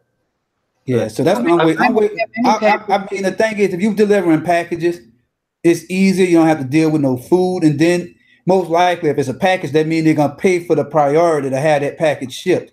You know, food is indispensable. They're gonna be, and then you got more bullshit to deal with food, because they'll think you did something to their food. If it's a package, you take a picture of it, and then that's it. then you drop it off as long as the content's there, you know, whatever. And that's why I'm waiting on Amazon Flex to come down. Yeah, here. Amazon Flex just came into our area, and this is what I want to do next. I want to try Postmates. I want to try DoorDash. I want to, you know, sign up for all of them and try them. Grubhub. Videos about Get on Grubhub. Grubhub. Get on Grubhub while you can. Okay. Because I'm on Amazon Flex. We've had Amazon Flex down here. We had 3 distribution centers in the Tri-County area. Now it's 2. We've had it down here, and I tell you what, I've been down to my closest distribution center, and they are miserable. More packages, less time, less money. The people are miserable, and I don't do it because it's going to take me an extra 2.5 to 3 hours of driving in traffic in order to make it to the place. Now, I think that I can have my app on, and on the rare occasions, I might be able to get the local pickup and drop-offs, but that's few and far between, and that's not really developed down here. But I would definitely recommend, if Grubhub still is letting new drivers in your area, get on Grubhub, because we've been locked down for years down here on Grubhub. I've been trying for. I tried once for Grubhub, but I can try it again. And Grubhub they're not in the Baton Rouge area. Nah. No, they're not here. We have Waiter. Waiter is one, and really, I do this thing called Hello Tech. That's where I could go to people's house and do Geek Squad type stuff. I'm liking that one. Yeah, and I do Roadie. Roadie is something like it's something like Amazon. It's something like UPS, really. You got to I know Roadie. Yeah. So I think that here, it doesn't pay down here. Well, yeah. You just have to be ready to hit the road and go on a long ride for Roadie, because I won't never get nothing leaving out of Baton Rouge. Roadie, I have a question. I go to Michigan all the time. Can I go on Roadie and tell them when I'm going on Michigan and see if anybody's going on the way up? Well, the thing is, it depends on where you're coming from. Yeah. Chicago. So if you're going to Chicago to Grand Rapids. So really, that's not a far enough distance. That is gonna have a lot coming out of Chicago, though. Huh? Let's see what I can show you right now if you'll make money on Roadie. I'm about to open the app. It's a 3.5 hour distance. But I'm gonna show you all the stuff like in Chicago right now. There are two jobs available in Chicago. Oh, okay. It says what they're paying out, and they going. This one is like it's headed to New York, so that's the miles. Like I'm gonna hit the one that say 21. I just hit the wrong thing. That's one thing. I hate touchscreen phones. I'm about ready to bet this phone to the ground. It's luck of the draw. You sign up for Roadie, and if you happen to be going in a direction, you just pay attention and see if somebody has something they want delivered in that direction. But what I find on Roadie, especially down here where people are willing to work for nothing because they're coming from places way, way worse. What I find on Roadie is people ask way too much. It's like for $100, they want you to go 700 miles and take 500 pounds of shit and put it in your personal vehicle. You know what I mean? It's like, it's not like that all over the country, but coming out of South Florida, it absolutely is, because you've got the people decimated by Hurricane Irma and what was it? Michael or whatever was the other one that hit Puerto Rico. You got people coming up from Brazil. You got people coming over from Puerto Rico right now. Before that, it's the other one. Anytime there's a crisis in the Caribbean or South America, you have all of these people that come here and they hit the ground running, and they'll just do whatever for money. So like in every aspect, the amount of money that you can make down here is less than virtually anywhere else definitely anywhere else I've ever worked in the country. So what Roadie doesn't set the rates though. Yeah, it's It's like a request and an acceptance. It's like a free market. There's no thing. base fare minimum. It's whatever. Like, I mean, you could Right. set like $5 to go 500 miles, but nobody's gonna take it. Somebody. And the thing is, this is what I'm gonna do on my. I have a video that I'm supposed to be posting. I made $2,000 driving roadie. I made, and this year I made $700 driving roadie. It's there, but the thing is, you have to take long trips, and you have to. And the thing is, that trip that you take, you have to want to go to that spot. So right, I'm a type. I'm someone who like to drive, and I go to Atlanta a lot, and I go to Seattle. So when I go to, like, I just wanted to get out the house and took a trip to Seattle, and on my way there, I stopped and picked up all the shit that was worth it going there. I looked at every gig, and if I go, the most I would go out my way is probably 100 miles. So I go 100 miles out the way and get $200 more in my pocket.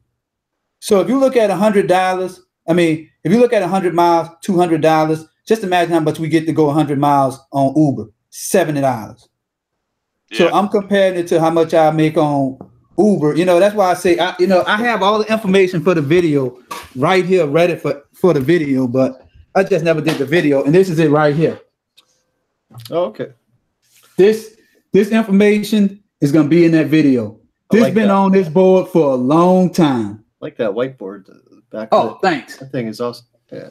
Oh yeah, I'm gonna do a giveaway when I hit 10,000 subscribers. That's what I'm gonna give to someone. That's my 10,000 subscriber giveaway. I agree with what you're saying. If you're driving, roadie is worth it. But for what I'm doing, trying to stay local. Yeah, you won't make money being in one spot. You have to have a vacation already planned. Is Delta Airlines pays you like $8 a bag to take bags that got left behind when the passengers already went to their hotel and all that stuff. But the thing is, with roadie, you request to take the job and then they say yes or no. And Delta will never give you more than one bag. Even if I get on there and I request to take 3 bags that are going in the same general area, because then we're talking about, $24. Okay, it's worth it to go 40 miles of driving or something like that, which honestly, I wouldn't even do that at this point, not with all the other shit I got going on.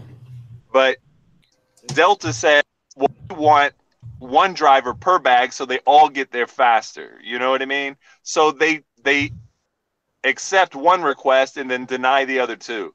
So for me, it seems like they're trying to save money.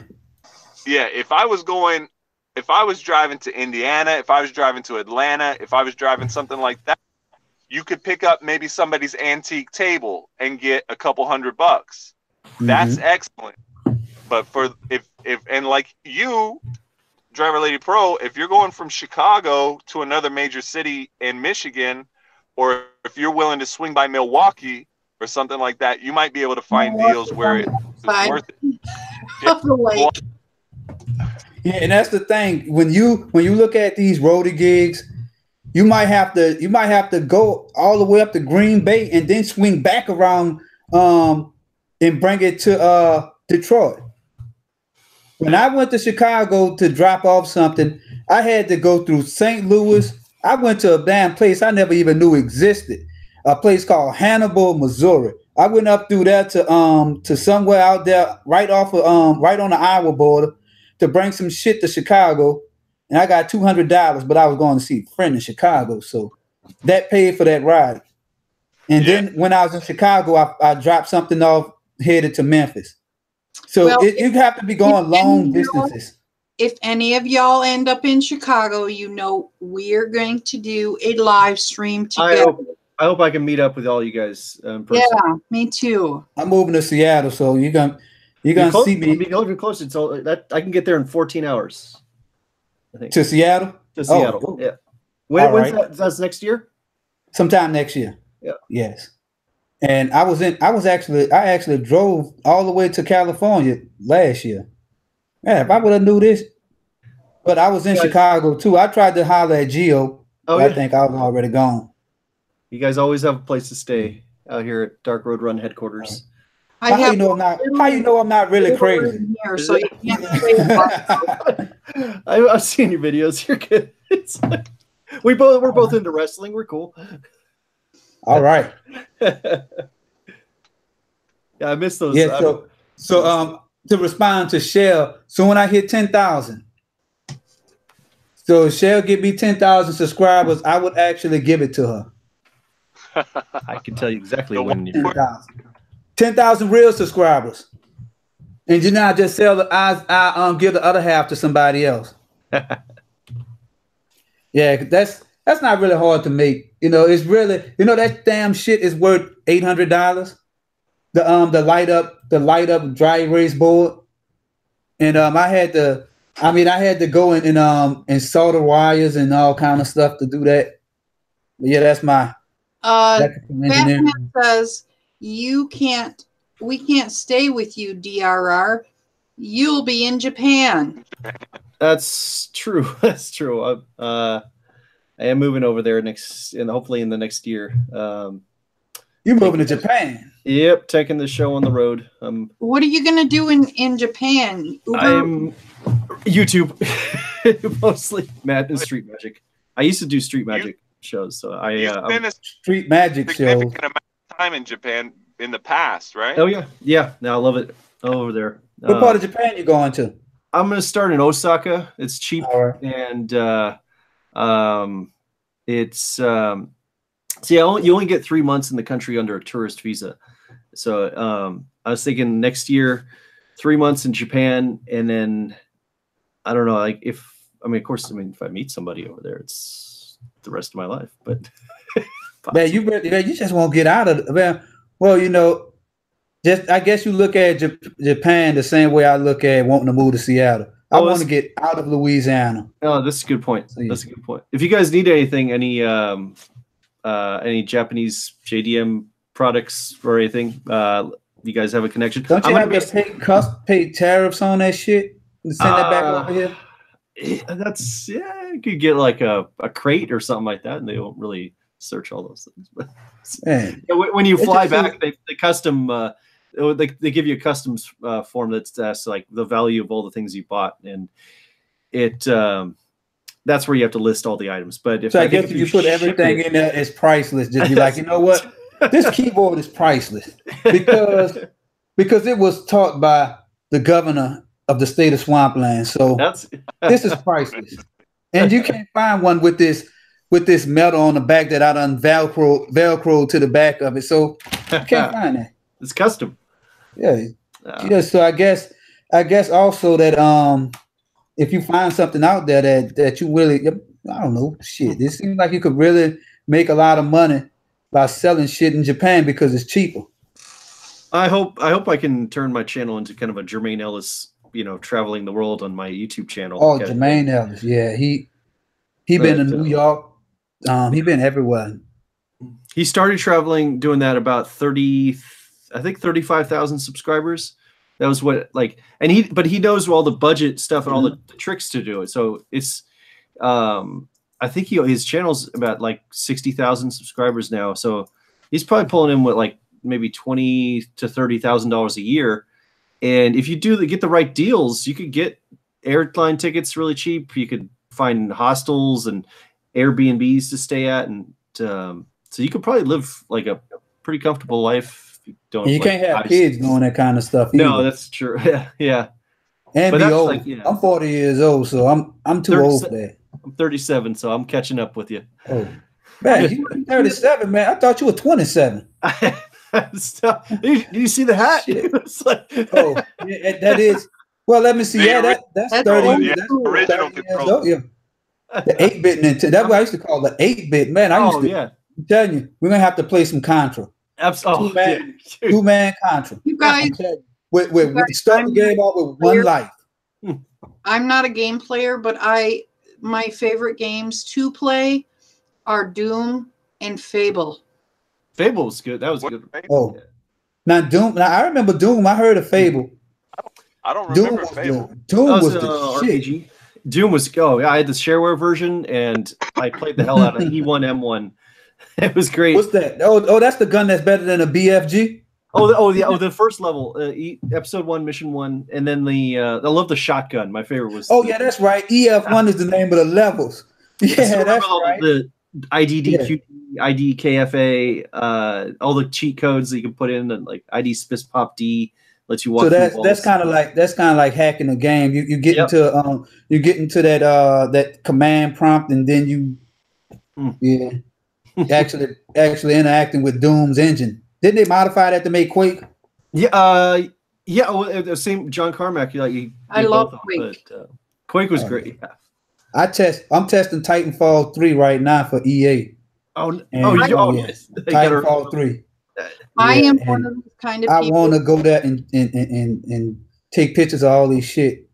When I play games, when I play video games, when I played Mario Kart, I fall off the world so often. I am not coordinated at all, but for some reason, like Doom and Quake, I was good at it. And Fable, but I can't. The ones that take the hand-eye coordination. Yeah. I can't.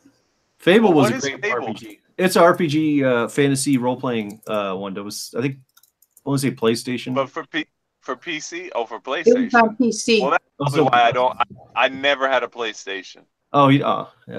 It was on PC. It was on PC. Yeah. So you ever played an old Nintendo Driver Lady Pro?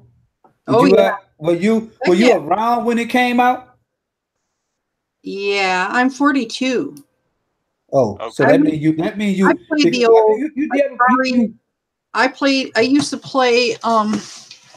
to play Centipede and. Oh shit! You played them games you played them real games games back when they were really horrible graphics.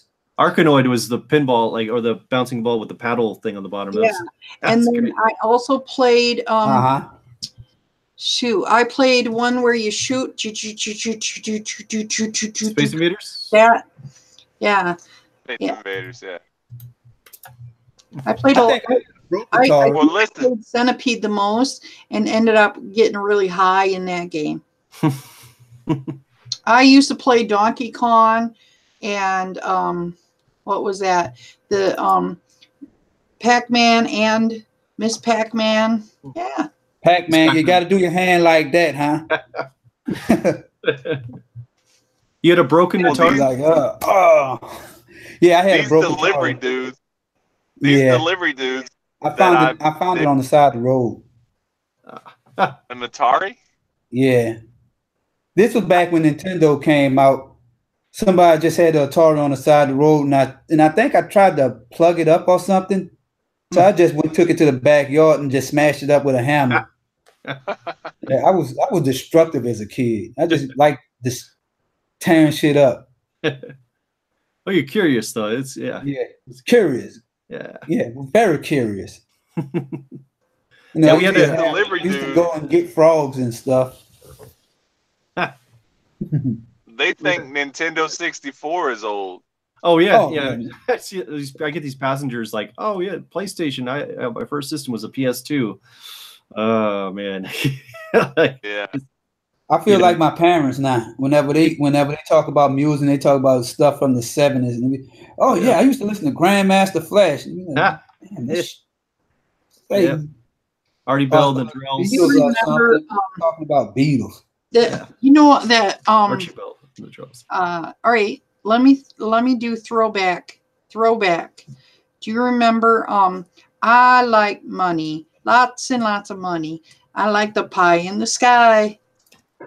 That was Travis Kalanick's latest tweet, right? Yeah. What? Travis Kalanick. Do you remember that song? He's probably telling Dara K what to do. What is that guy's name? Ice Baby. He did Vanilla Ice. Vanilla Ice. Oh. Yeah. But my He'll favorite come back someday. I like Big Bucks and I Cannot Lie. The other brothers. That cat from Seattle. So Mix-a-Lot. My daughter's little friends know all the lyrics to that Sir Mix-a-Lot. All the lyrics. Oh yeah, Kim Kardashian kind of brought that to a whole other level. That's all. Yeah. Well, my wife was like blown away and a little bit disgusted that these little elementary girls were all singing the song, all the lyrics, like not just the chorus, but like all the verses, everything. I don't. Well, you know what their parents doing, huh? I don't remember all of the words from the songs nowadays, but I can remember every single word from the songs back in the day. I'm old school. Fat Man says, "Who remembers cutting class and rushing home to get there before to get the call before the school before your parents?" I didn't have to worry about that. Yeah, because when my parents got off the call, you know, I would be home from school anyway. Oh, I didn't have no parent that was home to monitor the phone. Yeah, so I think I could have cut class every day. I did cut class a lot, but I stayed suspended anyway, so that didn't make it any better. I think I had everything you could have in school: detention, suspensions, expelled papers. I done did everything. I was a bad son of a bitch. Damn. You know, we were intending to end this by the time UDM had his live stream. So man, he's done. I think he's already done his live stream. He should come back on this one. Come back on, UDM. He was too tired. He was too tired. He said he had a long day. I tell you what, though, delivery moves because I'm a night owl, and switching to delivery stuff, it moves your day to the day. Absolutely. I wish people ate more food at nighttime. You go to bed earlier. I kind of that's like I always like about the rideshare is like it's always busy, but or you can always find work. The delivery kind of keeps you kind of on a sleep schedule. A little more. Yeah. But, and now that Uber and Lyft started with this, I mean, really, now that Uber started the 12-hour shifts, you know, I know how to hack that system too. I just go off when I think it's slow, just turn it on when it's surging. Yep. And that's how you could get the time. It's Alabama versus LSU was yesterday. Oh, it was a potential $1,000 day, but how was your Halloween? Did you guys make some Halloween good money? Halloween, I made about $300 that day. Nice. So I just stayed around town because I only do Uber Select unless the only way I switch into Uber.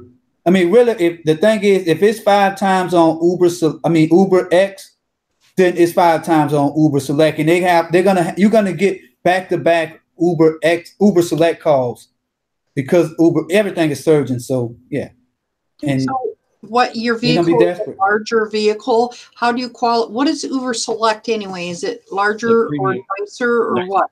It's mostly cars that they say are luxury, have leather seats, Mercedes-Benz, stuff like that. You gotta have leather seats, and it just gotta meet. They have a list of vehicles that qualify. That's different every market too on the requirements. Another reason why I don't do rideshare down here because we don't have Select, we don't have Black. It's Lux, SUV, or X. That's it.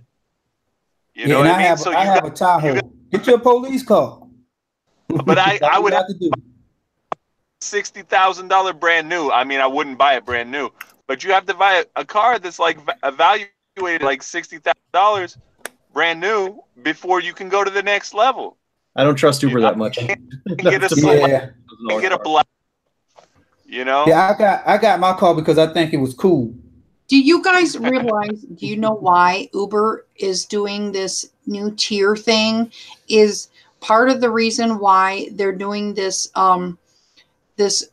gold and elite and diamond and all that is because they want to try and get you to get, in order for you to get your benefits, they want you all that stuff, you have to get that card, and that card is gonna, when they can, if you have their card, then it makes them look like they have more money because they can count your money as their money.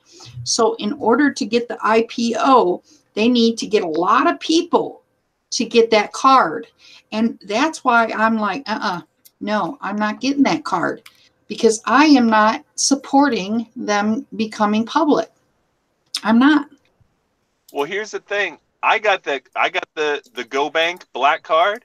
I got that card by pressing a button, and then every single time I wanted to do instant pay, I had to like trick the system and get out and get back in real fast just so it would go in my bank account. And one time I just hit go for instant pay, and they took my entire week's earnings and put them up to that point and put them in this Go Bank that I didn't have a profile with Go Bank. I didn't have any way to get my money out.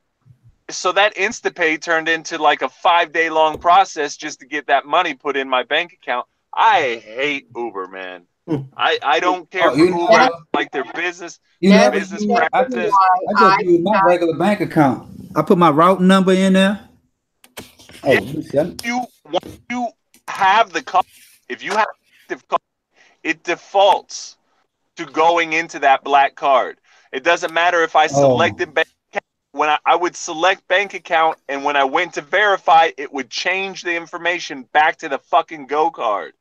Every single time. I'm glad I never used that card. Yeah, well, I activated mine, and from that point on, there was no instant pay. You know, essentially. I mean, I don't like cards anyway. Yeah, because I have two. I think I have two bank accounts. One that I use whenever my primary bank account go negative, and then I could still put my money in there and drive because my shit was negative $50, $75, and then that NSF charge bring it up higher. So I can't drive, but if I have $10 in my account, I still could drive with that $10 and start making start paying that $100 that I owe the bank back. So it's good to have two bank accounts, or at least two different ways to put your money in the bank. Yeah. This is an interesting stream. I thought people were supposed to be coming in. We had I guess anybody want to? I bet Seashell, she could have a after show on her channel. Oh yeah, that'll probably go till the sun come up. She'll be asleep and everybody still be talking. Well, she's the one with the 13-hour marathon live stream or something. I mean, geez. Yeah, I think she did it. Yeah, the fat man said he drive once a month, and Frank said that what pays better? I think he talked about Select. Yeah, Select pays better. Oh, Seashell went to sleep already. She said good night. I'm surprised about that. El Franco, it pays a lot better, right?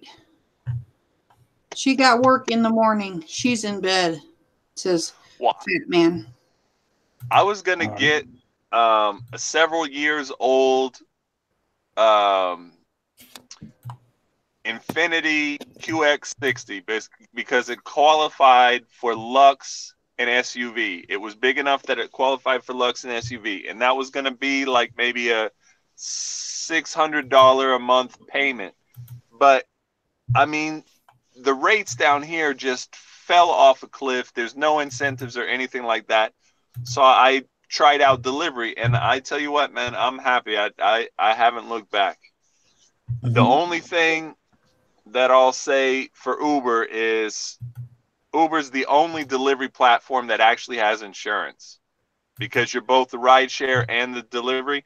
The rest of them, if I would have gotten in that accident, it would have been just my personal insurance, no other kind of backup or whatever. But then that comes with its own problems too, because then Uber insurance is garbage too. Yeah. Uber insurance and insurance. I have a video that I still haven't posted when a girl ran into my car, and oh man, it was just a thing that happened where I had to go through Uber insurance, and then they tried to say you go through your insurance.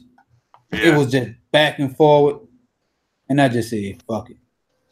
Well, I just gave up on it. If I didn't have if there weren't lawyers involved with this shit, it would have been a real big problem. I know. Even though I'm not at fault or anything like that, still, it would have been a big problem.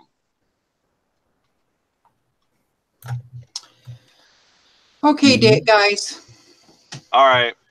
Let's call it a night. All right. All right. Well, any last questions for Dara Khosrowshahi here? Because he just woke up here. I've been following the stream, but listen, I gotta say I appreciate all you guys out there. So I'm gonna make a whole series where he just says everything we always wanted to hear him say. So, like, I'm for higher rates.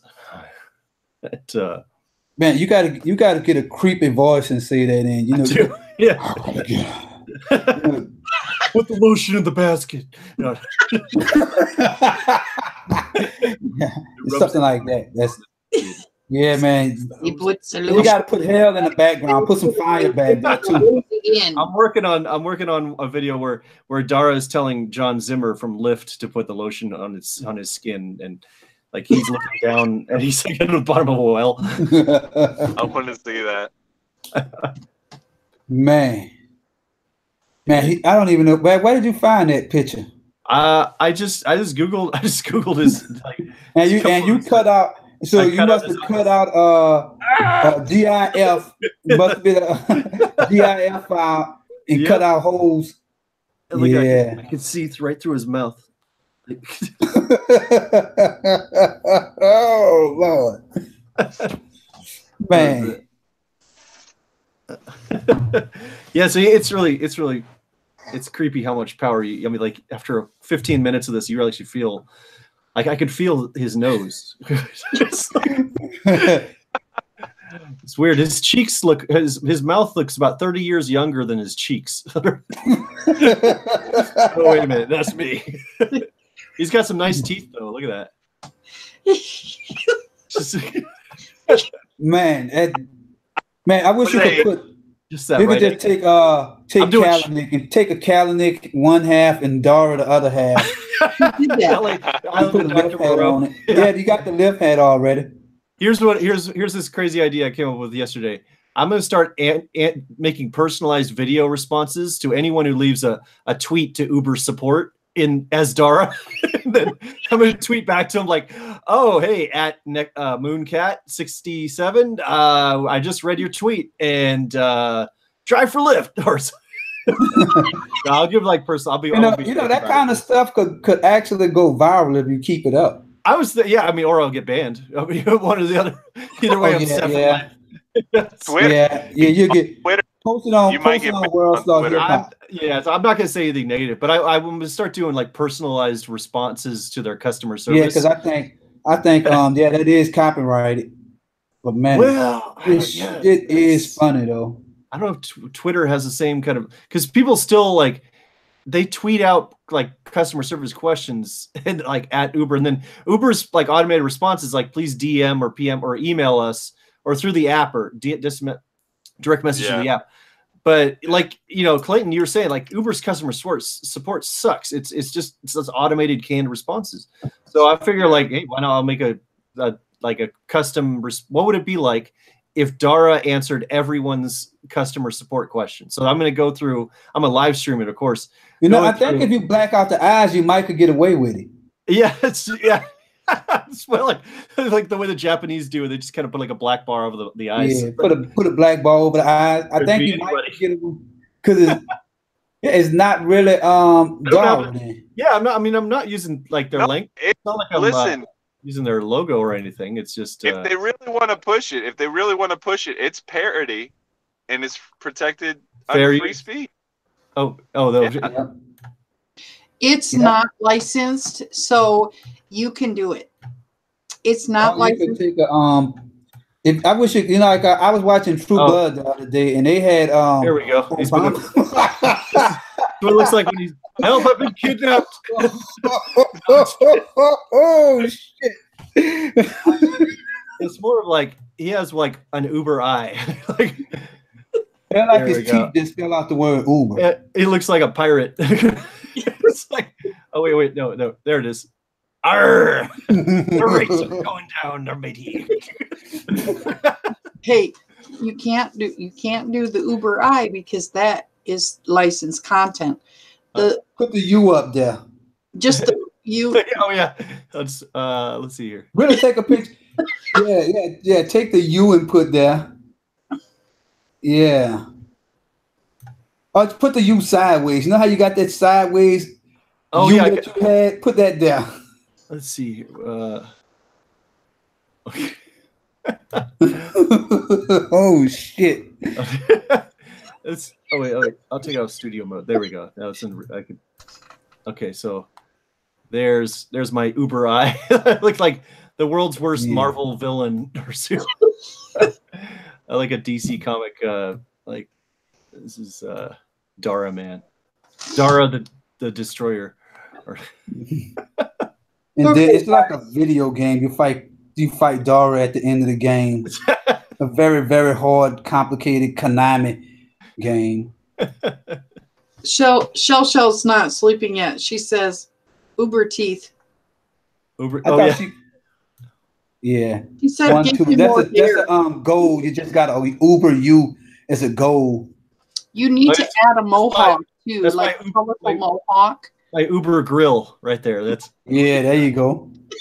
Give him a colorful mohawk. It's fun. It's fun. You need to give him like a big ass. I could put a lift hat on him. It's like, that's what I was doing last time. Was like, okay, so let's what do we do here? Select that, and then change that picture to. Let's see, where's my hat? Oh, there it is. All right, so this is fun. It's like paper dolls. It's kind of like, whoa. Wait, don't want to move that one. I have no idea how you're doing this. Oh, it's all in OBS, Open Broadcast System. It kind of looks like he has his hat on at the side, but there we go. Look, that head is flat and stretched out. Yeah, well, it looked like a LL Cool J hat, a Kangol. So Dara's got a misshapen. There we go. Or I'll just have the hat like just kind of lightly covered his eyes. So it's like yeah, that's right. I got a big announcement. Nah, man. If you do it on your own channel, and it's obviously parody, and you're not like tweeting on Twitter's platform, you should be fine. Absolutely fine. I've already done like about like 5 karaoke songs where him singing like somewhere out there, and it's like it. You must really hate this guy. Well, I don't blame you for hating him. It's just fun. It's just fun to listen. Oh yeah, man. I don't know. I think I like Kalanick better though, because at least I made more money under him. Not only that, is he actually was like, he didn't hide that he wanted to get rid of us. Dara K pretends like he wants to keep us, or that he's like wonderful, and we all know that he's full of crap. Now, if he actually do this if this tiered driver's reward, there's Travis Kalanick right there. Let's go. I hate that bastard. Yeah. Hope you don't have a dash cam running, because I bad history with those. But oh man, I was gonna do. I gotta take off. You go, Clayton. Hey man, take care, man. It's always a pleasure. I gotta go. I'm surprised I didn't get yelled at. Everybody must be like stone asleep. There's John Zimmer, CEO of Lyft. He's got that son of a bitch. I almost broke my damn screen on my computer. I wish I could hit him with that Mossberg one time.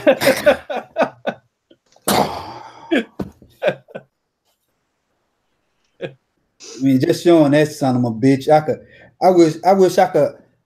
wish I could take $155.93 and fly. That's how much I would pay. I mean, I know I could kick his ass with one hand. I would put the belt on the line. Oh yeah. You know what? I wish I could fight him. I wish I knew that's what he I can make that happen in all right. Yeah, you can do a parody video to my my video when I burnt the lift thing up. Just saying, you know what? You disrespected my company. Man, I wish you could just get a mask with his face on it, because I was saying about True Blood. They had an episode where they was robbing people with Obama masks on. Oh yeah. I wish you get with a mask like his. Then he got his head all stretched out with the ears and shit. It looked like those comedy cartoons they do with the politicians. Oh yeah. So they had those. I mean, an episode of True Blood. Here we go. I'm gonna become the savage scientist. I was setting this up for the stream too tonight. I was gonna. So you were gonna do that while I was trying to come into the stream. I was doing it before. I knew you were coming in sooner or later. I was like, well, I figured like if you had something to do, I'd just like fill in for you. So, but, all right.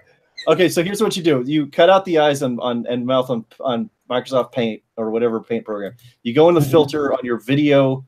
You go into a video filter on OBS. You add that specific color that you replace that with a color key, so it's transparent. And then you go into your video feed. You pick a skin color that's pretty close to the mouth and eyes. And let's see if I could get this. Oh yeah. Oh, okay. There we go. That's a little better. Not close. I think we can do. I can get that a little closer to your skin tone. So pick color and bring the contrast all the way up, and then bring the brightness.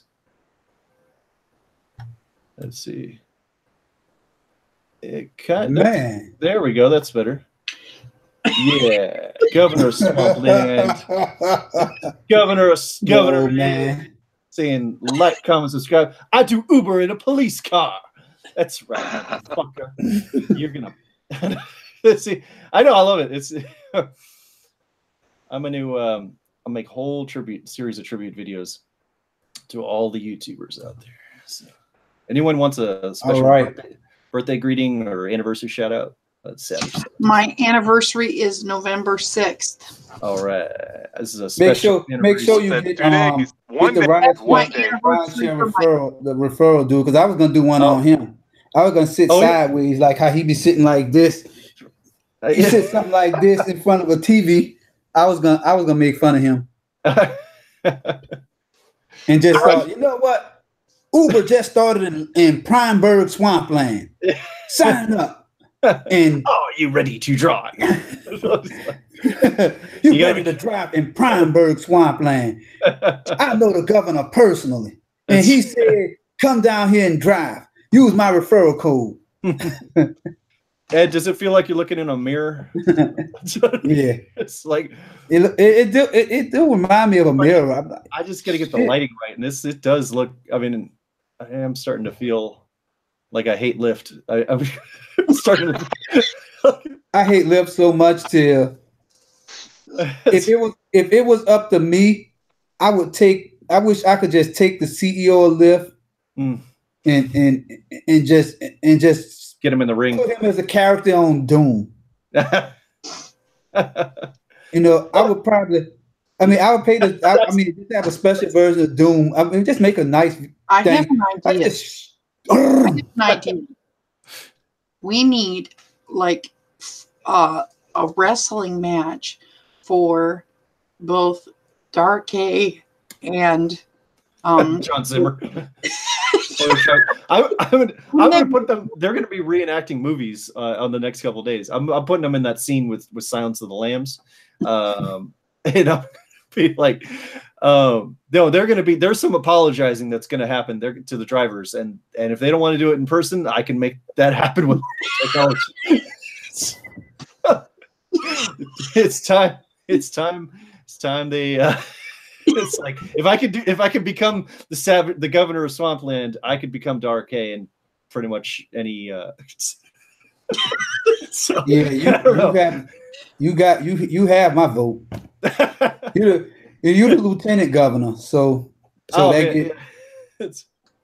yeah. So you number 2 in charge.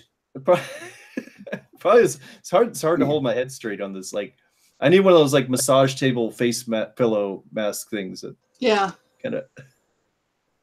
You know what you can do? You can go into the old folks section at Walgreens and get one of those little blow up donuts and stick it on your face, and there you go. But I'm liking that background. That you see how you done took all the desaturated it. Oh yeah, it's sepia tone. That's OBS. Like some old Photoshop filters. Oh yeah, they have one that's like a light filter that filters out every color except a specific one. So it looks like a yeah, OBS is that's where I do all the videos and stuff like that. Like I have all these scenes. Let me show you guys some of the other scenes that like there was this one that I used for the most recent karaoke one. That was my thumbnail that I made for the two when they started singing together. There's this one. Right. Just, Clayton, you got. I'm gonna be up all night long. I can tell already, man.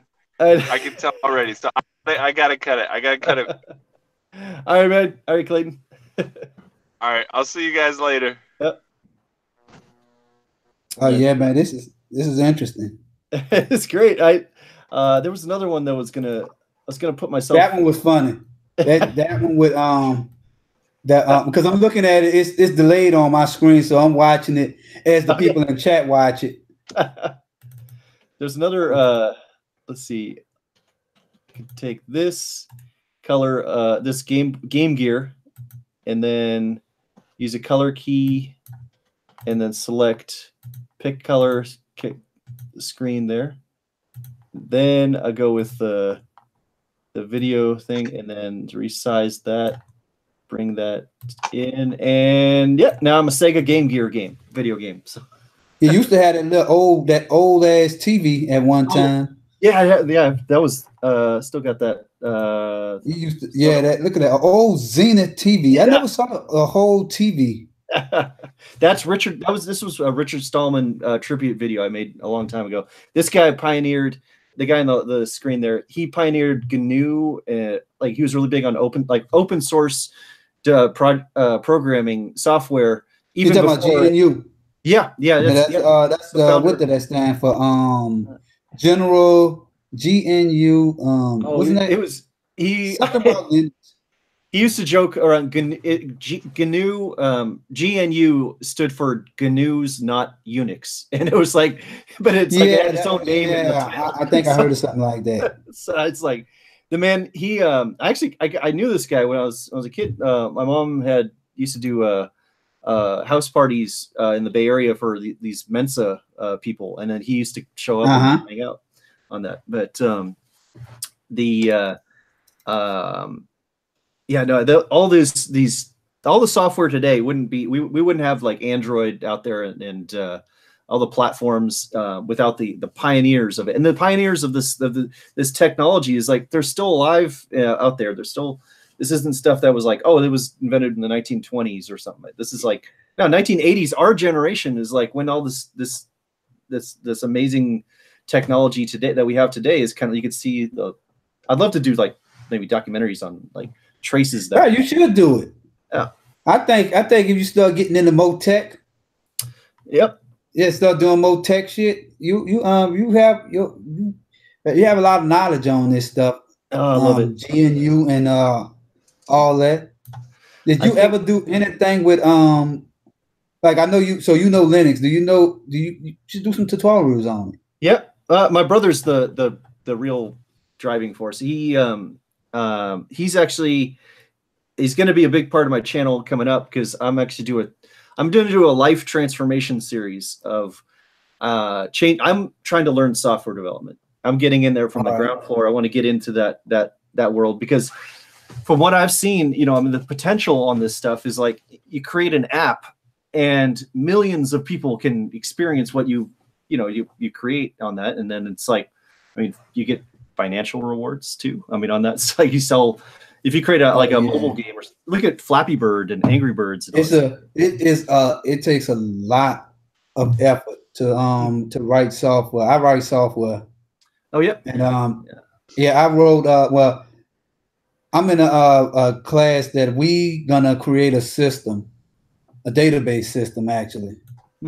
And a lot of times I'll be like, I should talk about it, but it's just that it's a lot of stuff to talk about. But I was gonna put some of that on my channel, and I probably will. Yeah. But I might actually take our project and put it on there, and just talk about it. But you know, software development is really just learning how to code and plan out what you code. Yeah. Learn to speak the computer, learn to think how the computer thinks. And now I have a video on my channel about that called Computer Science, Computer Engineering, and IT. And I actually talk about programming languages. That was one of the first videos I saw when you were reviewing the old Computer Shopper magazine, the buyer's magazine for all the computer. This is how you order you go through the prices of the hard drives. And when I buy computers in a day. That was great. We get deep into this Driver Later Pro. You got a flashlight down there? I'm looking at this Universal Broadcast Network, and I'm trying to find the filters. Oh, you doing OBS? It's Universal Broadcast. It's UBN. Maybe this isn't the right one. Oh, I use OBS, Open Broadcast System. Open Broadcast System. Oh yeah. OBS. That's yes, powerful software. It is well. It's not hard. I used it on one live stream. Yeah. Frank said he ran Linux in the early days. Oh, he ran Unix then Linux. If anybody who has a Mac right now is running Linux. I mean, they running Unix. Because Apple started with their own crap, and then they merged the Linux and Apple OS together in with OS 9, I think. Wasn't that OS 9? Then that's whenever it just became Mac OS X. And that's whenever it became a Linux variant. That's why Apple shit looks so much like Linux now. Like the way if you was to there is actually a terminal window in Mac OS that you could go. And I want me a Mac bag too. Yeah. But I had one, but I returned it because I actually stole it. So I had the computer at my house, but I didn't want. It was a Mac Mini. So I'm gonna buy me a Mac Mini. And what I was doing was like I had that computer was running Apache server. Yeah, it was running a website. I have no clue everything of what you're saying. Oh, that's just that's tech shit. That's the nerd stuff. You know, this computer was really wonderful back in like 2007. Well, that's amazing how I have is really cool. A 2007 computer, you still running it today? That's almost a miracle. You run Windows XP on it? I got it updated. It has Windows 8, I think. Windows 8. Windows 8 was terrible. I don't like that Windows 10. Oh, you don't like Windows 10? Yes. I don't like none. I really don't like Windows ever since Windows Vista. As much as people hate it, I love Vista. Oh yeah. Vista had instant search. You was able to instantly search and sort files right there in the command, right there in the view window. No other version of Windows did that. What was the first? This is even older than 2007 because my Microsoft Office Word is 2007. Oh. So I must have gotten this back in earlier than that. Windows 2000 maybe, or X. Well, Ed, what was your first Windows system that you used? The first one I used was Windows 3.0. Yep. Yes. Yep, No, me 2. too. I think it was 3 or 2. Oh yeah, I think it was 3.0, and then 3.1 was, and then they had Windows I NT or something like that. It was NT came out around 97, 96. I had the computer I had was like it didn't even have like a meg or a gig of it didn't have a gig of memory. It was meg back then. Yeah, Yep. it was a 446 or 486. 480 something like that before, and then I was doing AOL off of that bugger. And everybody kept upgrading and upgrading, and I would go to other parts of the internet, and I couldn't. My computer would bog up, and everybody says you need to upgrade. So basically, I wasn't able to do very much on it. I started with I see. Franco said that all computers have terminals. Yeah, that's true. But like if you look at Linux. Like the terminal really is hidden in these fancy user interfaces like Mac. They really don't even talk about the fact that you could go into a Mac and type in all type of commands because that's reserved for like the system administrators, pros, or people to compile code and all that. So yeah, that's what I mean by. Some people be surprised that you could type all those like all those bash commands and all that stuff into the command prompt on the Mac. Yeah, GUI. That's exactly what it is. I do know a little bit of coding. All that. I do know a little bit of coding because back when we had MySpace, I coded my own page. So you did that in HTML. HTML, yeah. That's where I'm going to start on learning software. HTML, JavaScript, and probably CSS. CSS, yeah. Absolutely, yeah. And then, but my older brother, he actually just happened to. He's the tech guy in the family. He's my inspiration on this. Well, both my brothers are. They're both in tech and software development, but they really they followed this a lot close. I played video games. I liked the stuff. I remember writing auto-exec batch files back there, trying to get. Oh yeah, I remember those. Trying to get more memory so I can get the mouse driver to work. I screwed up a computer real bad because a guy told me to change. They got a line in there. You change an auto-exec back. And then I changed the I think it was something like you change the stack value. And I didn't really understand. Because when if you look at Super Nintendo, say 7,512 colors. There's a reason why they use those now because of the multiple of 2. Oh yeah. It's just like that's the reason why you never see something like a 19-bit computer. You will see it'll be either 2, 4, 8, 16, 32, 64, 128, 5, 12, 10, 24. Or 2048. I could keep going on. I think I came double no Fred. It's just you doubling by the power of 2, 2, 4, 8, 16. You're just doubling it. I remember those 16-bit video games like Genesis and Super Nintendo and TurboGrafx 16 was out before I saw TurboGrafx 16. I wanted one to play Bonk. Oh yeah, Bonk was great. Bonk, yeah. I never played it though. 2 8-bit. So Frank looked like he's the only person in here because he said he did basic what is that? Pet Basic. I never heard of Pet Basic. COBOL. That's a classic. That's Banks. Oh yeah, COBOL legacy systems based on. There's COBOL and Fortran. Oh yeah. Have you guys tried the new Atari that they have out? The Atari's coming back. During Christmas every year they sell Ataris. Maybe like a retro system or something like that. Yeah, something. I don't know if it's. They went out of business, or they the last system was like the Atari Jaguar, was 64-bit system. I had one of those. I traded my Lynx for it. I had an Atari Lynx, and then we traded that for some cash, and then we added with some lawnmower money allowance and bought a Jaguar, and it was the worst system we've ever had. With that big old controller looked like a moon pie. Yeah. That thing had about 20 buttons on it. And you get these little cards you clip over, and then like each game will have use those buttons different. But the controller suck. They used to have the older Ataris too. The older Ataris had the joystick.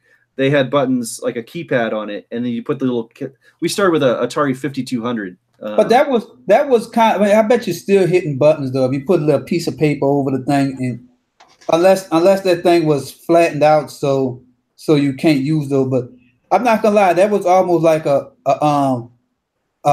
variable interaction mode, because it's, you know how whenever remember back in the day when we had our cell phones, how you might have 10 buttons on the older phones, and then those 10 buttons do different actions.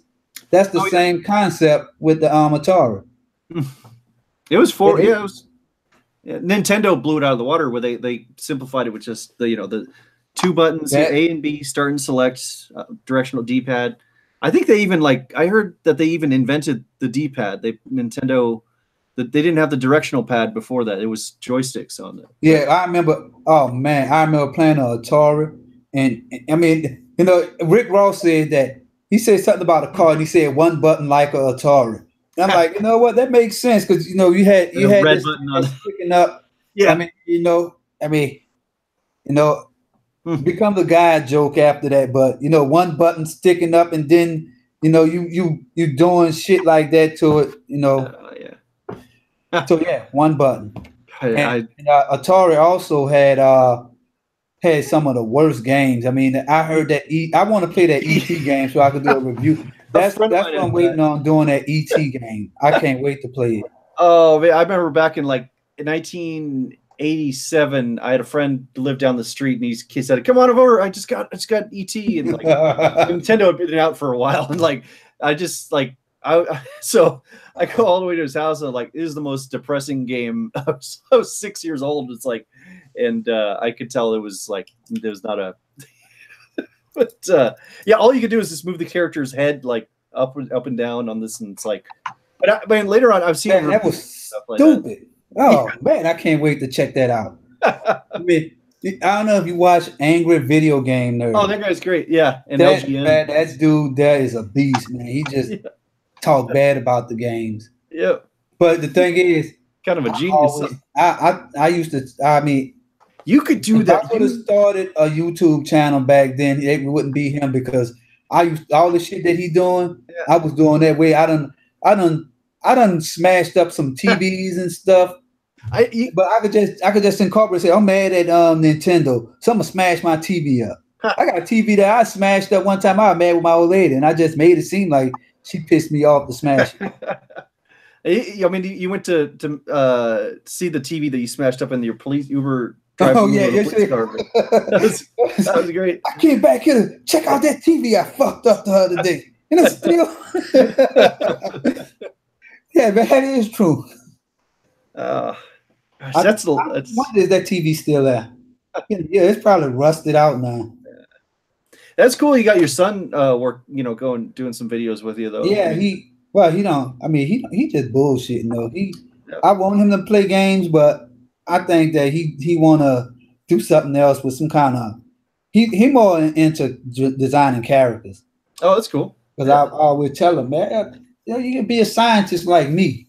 I mean, it is a great feeling to see a kid want to look up to what I'm doing. I mean, at least I know if back in the day when students used to have their parents for some type of career day, my son actually look up to the work I'm doing. That's a rewarding feeling. That is great. Yep. And because I know one thing, I see some parents around here who be like, damn, these people just they don't have their priorities straight. They could go out there and illegally park cars for a football game on other people's property, but they can't go fill out an application.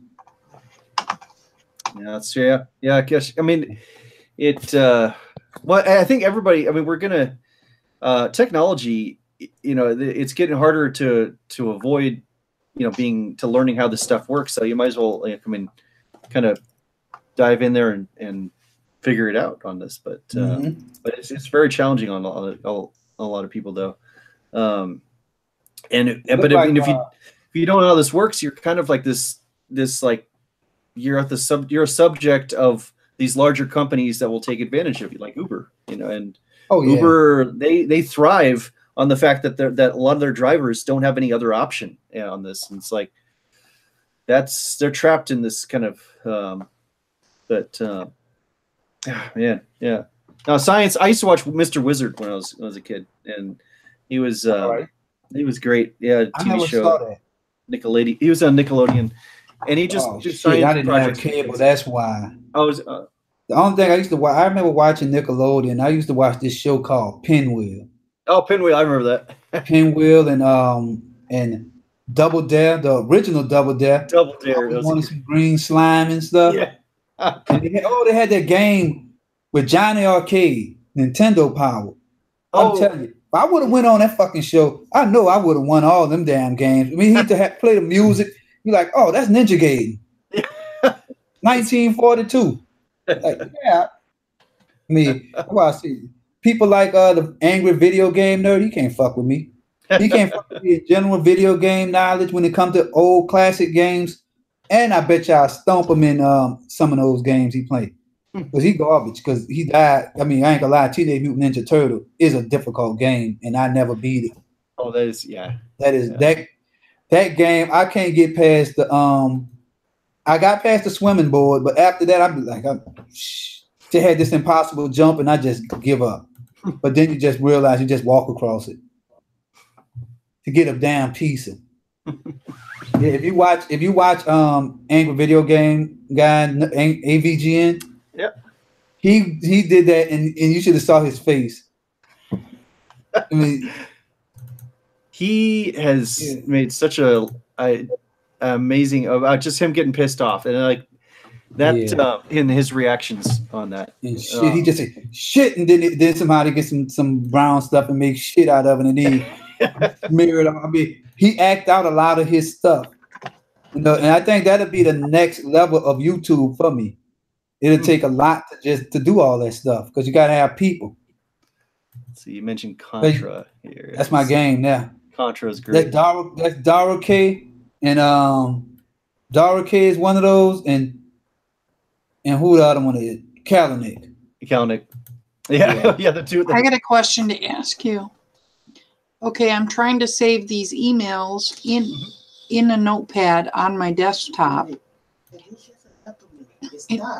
It says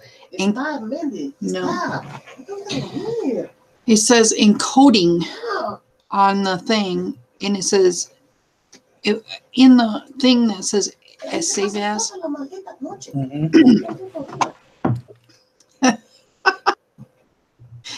You guys hear that in the background? Oh, you got someone over? Yeah. See. My wife is mad at me. She says it's late at night. We need to stop. Yeah. It is 12 though. Yeah, it's 12 o'clock. So, all right, I'm gonna end this so I can ask it was fun guys later. This is great. All right. Well, I would like to thank everybody in the stream. I know all three of us in the stream, so it's probably just three people still watching this. I see you remove the background and just put the Contra back there. That's a badass game. I'm gonna try and put myself in the game here on this. I've been doing a series. Bye, guys. Taking off. All right, you guys. All right, y'all have a good night. All right. And making that money. Yeah. I see.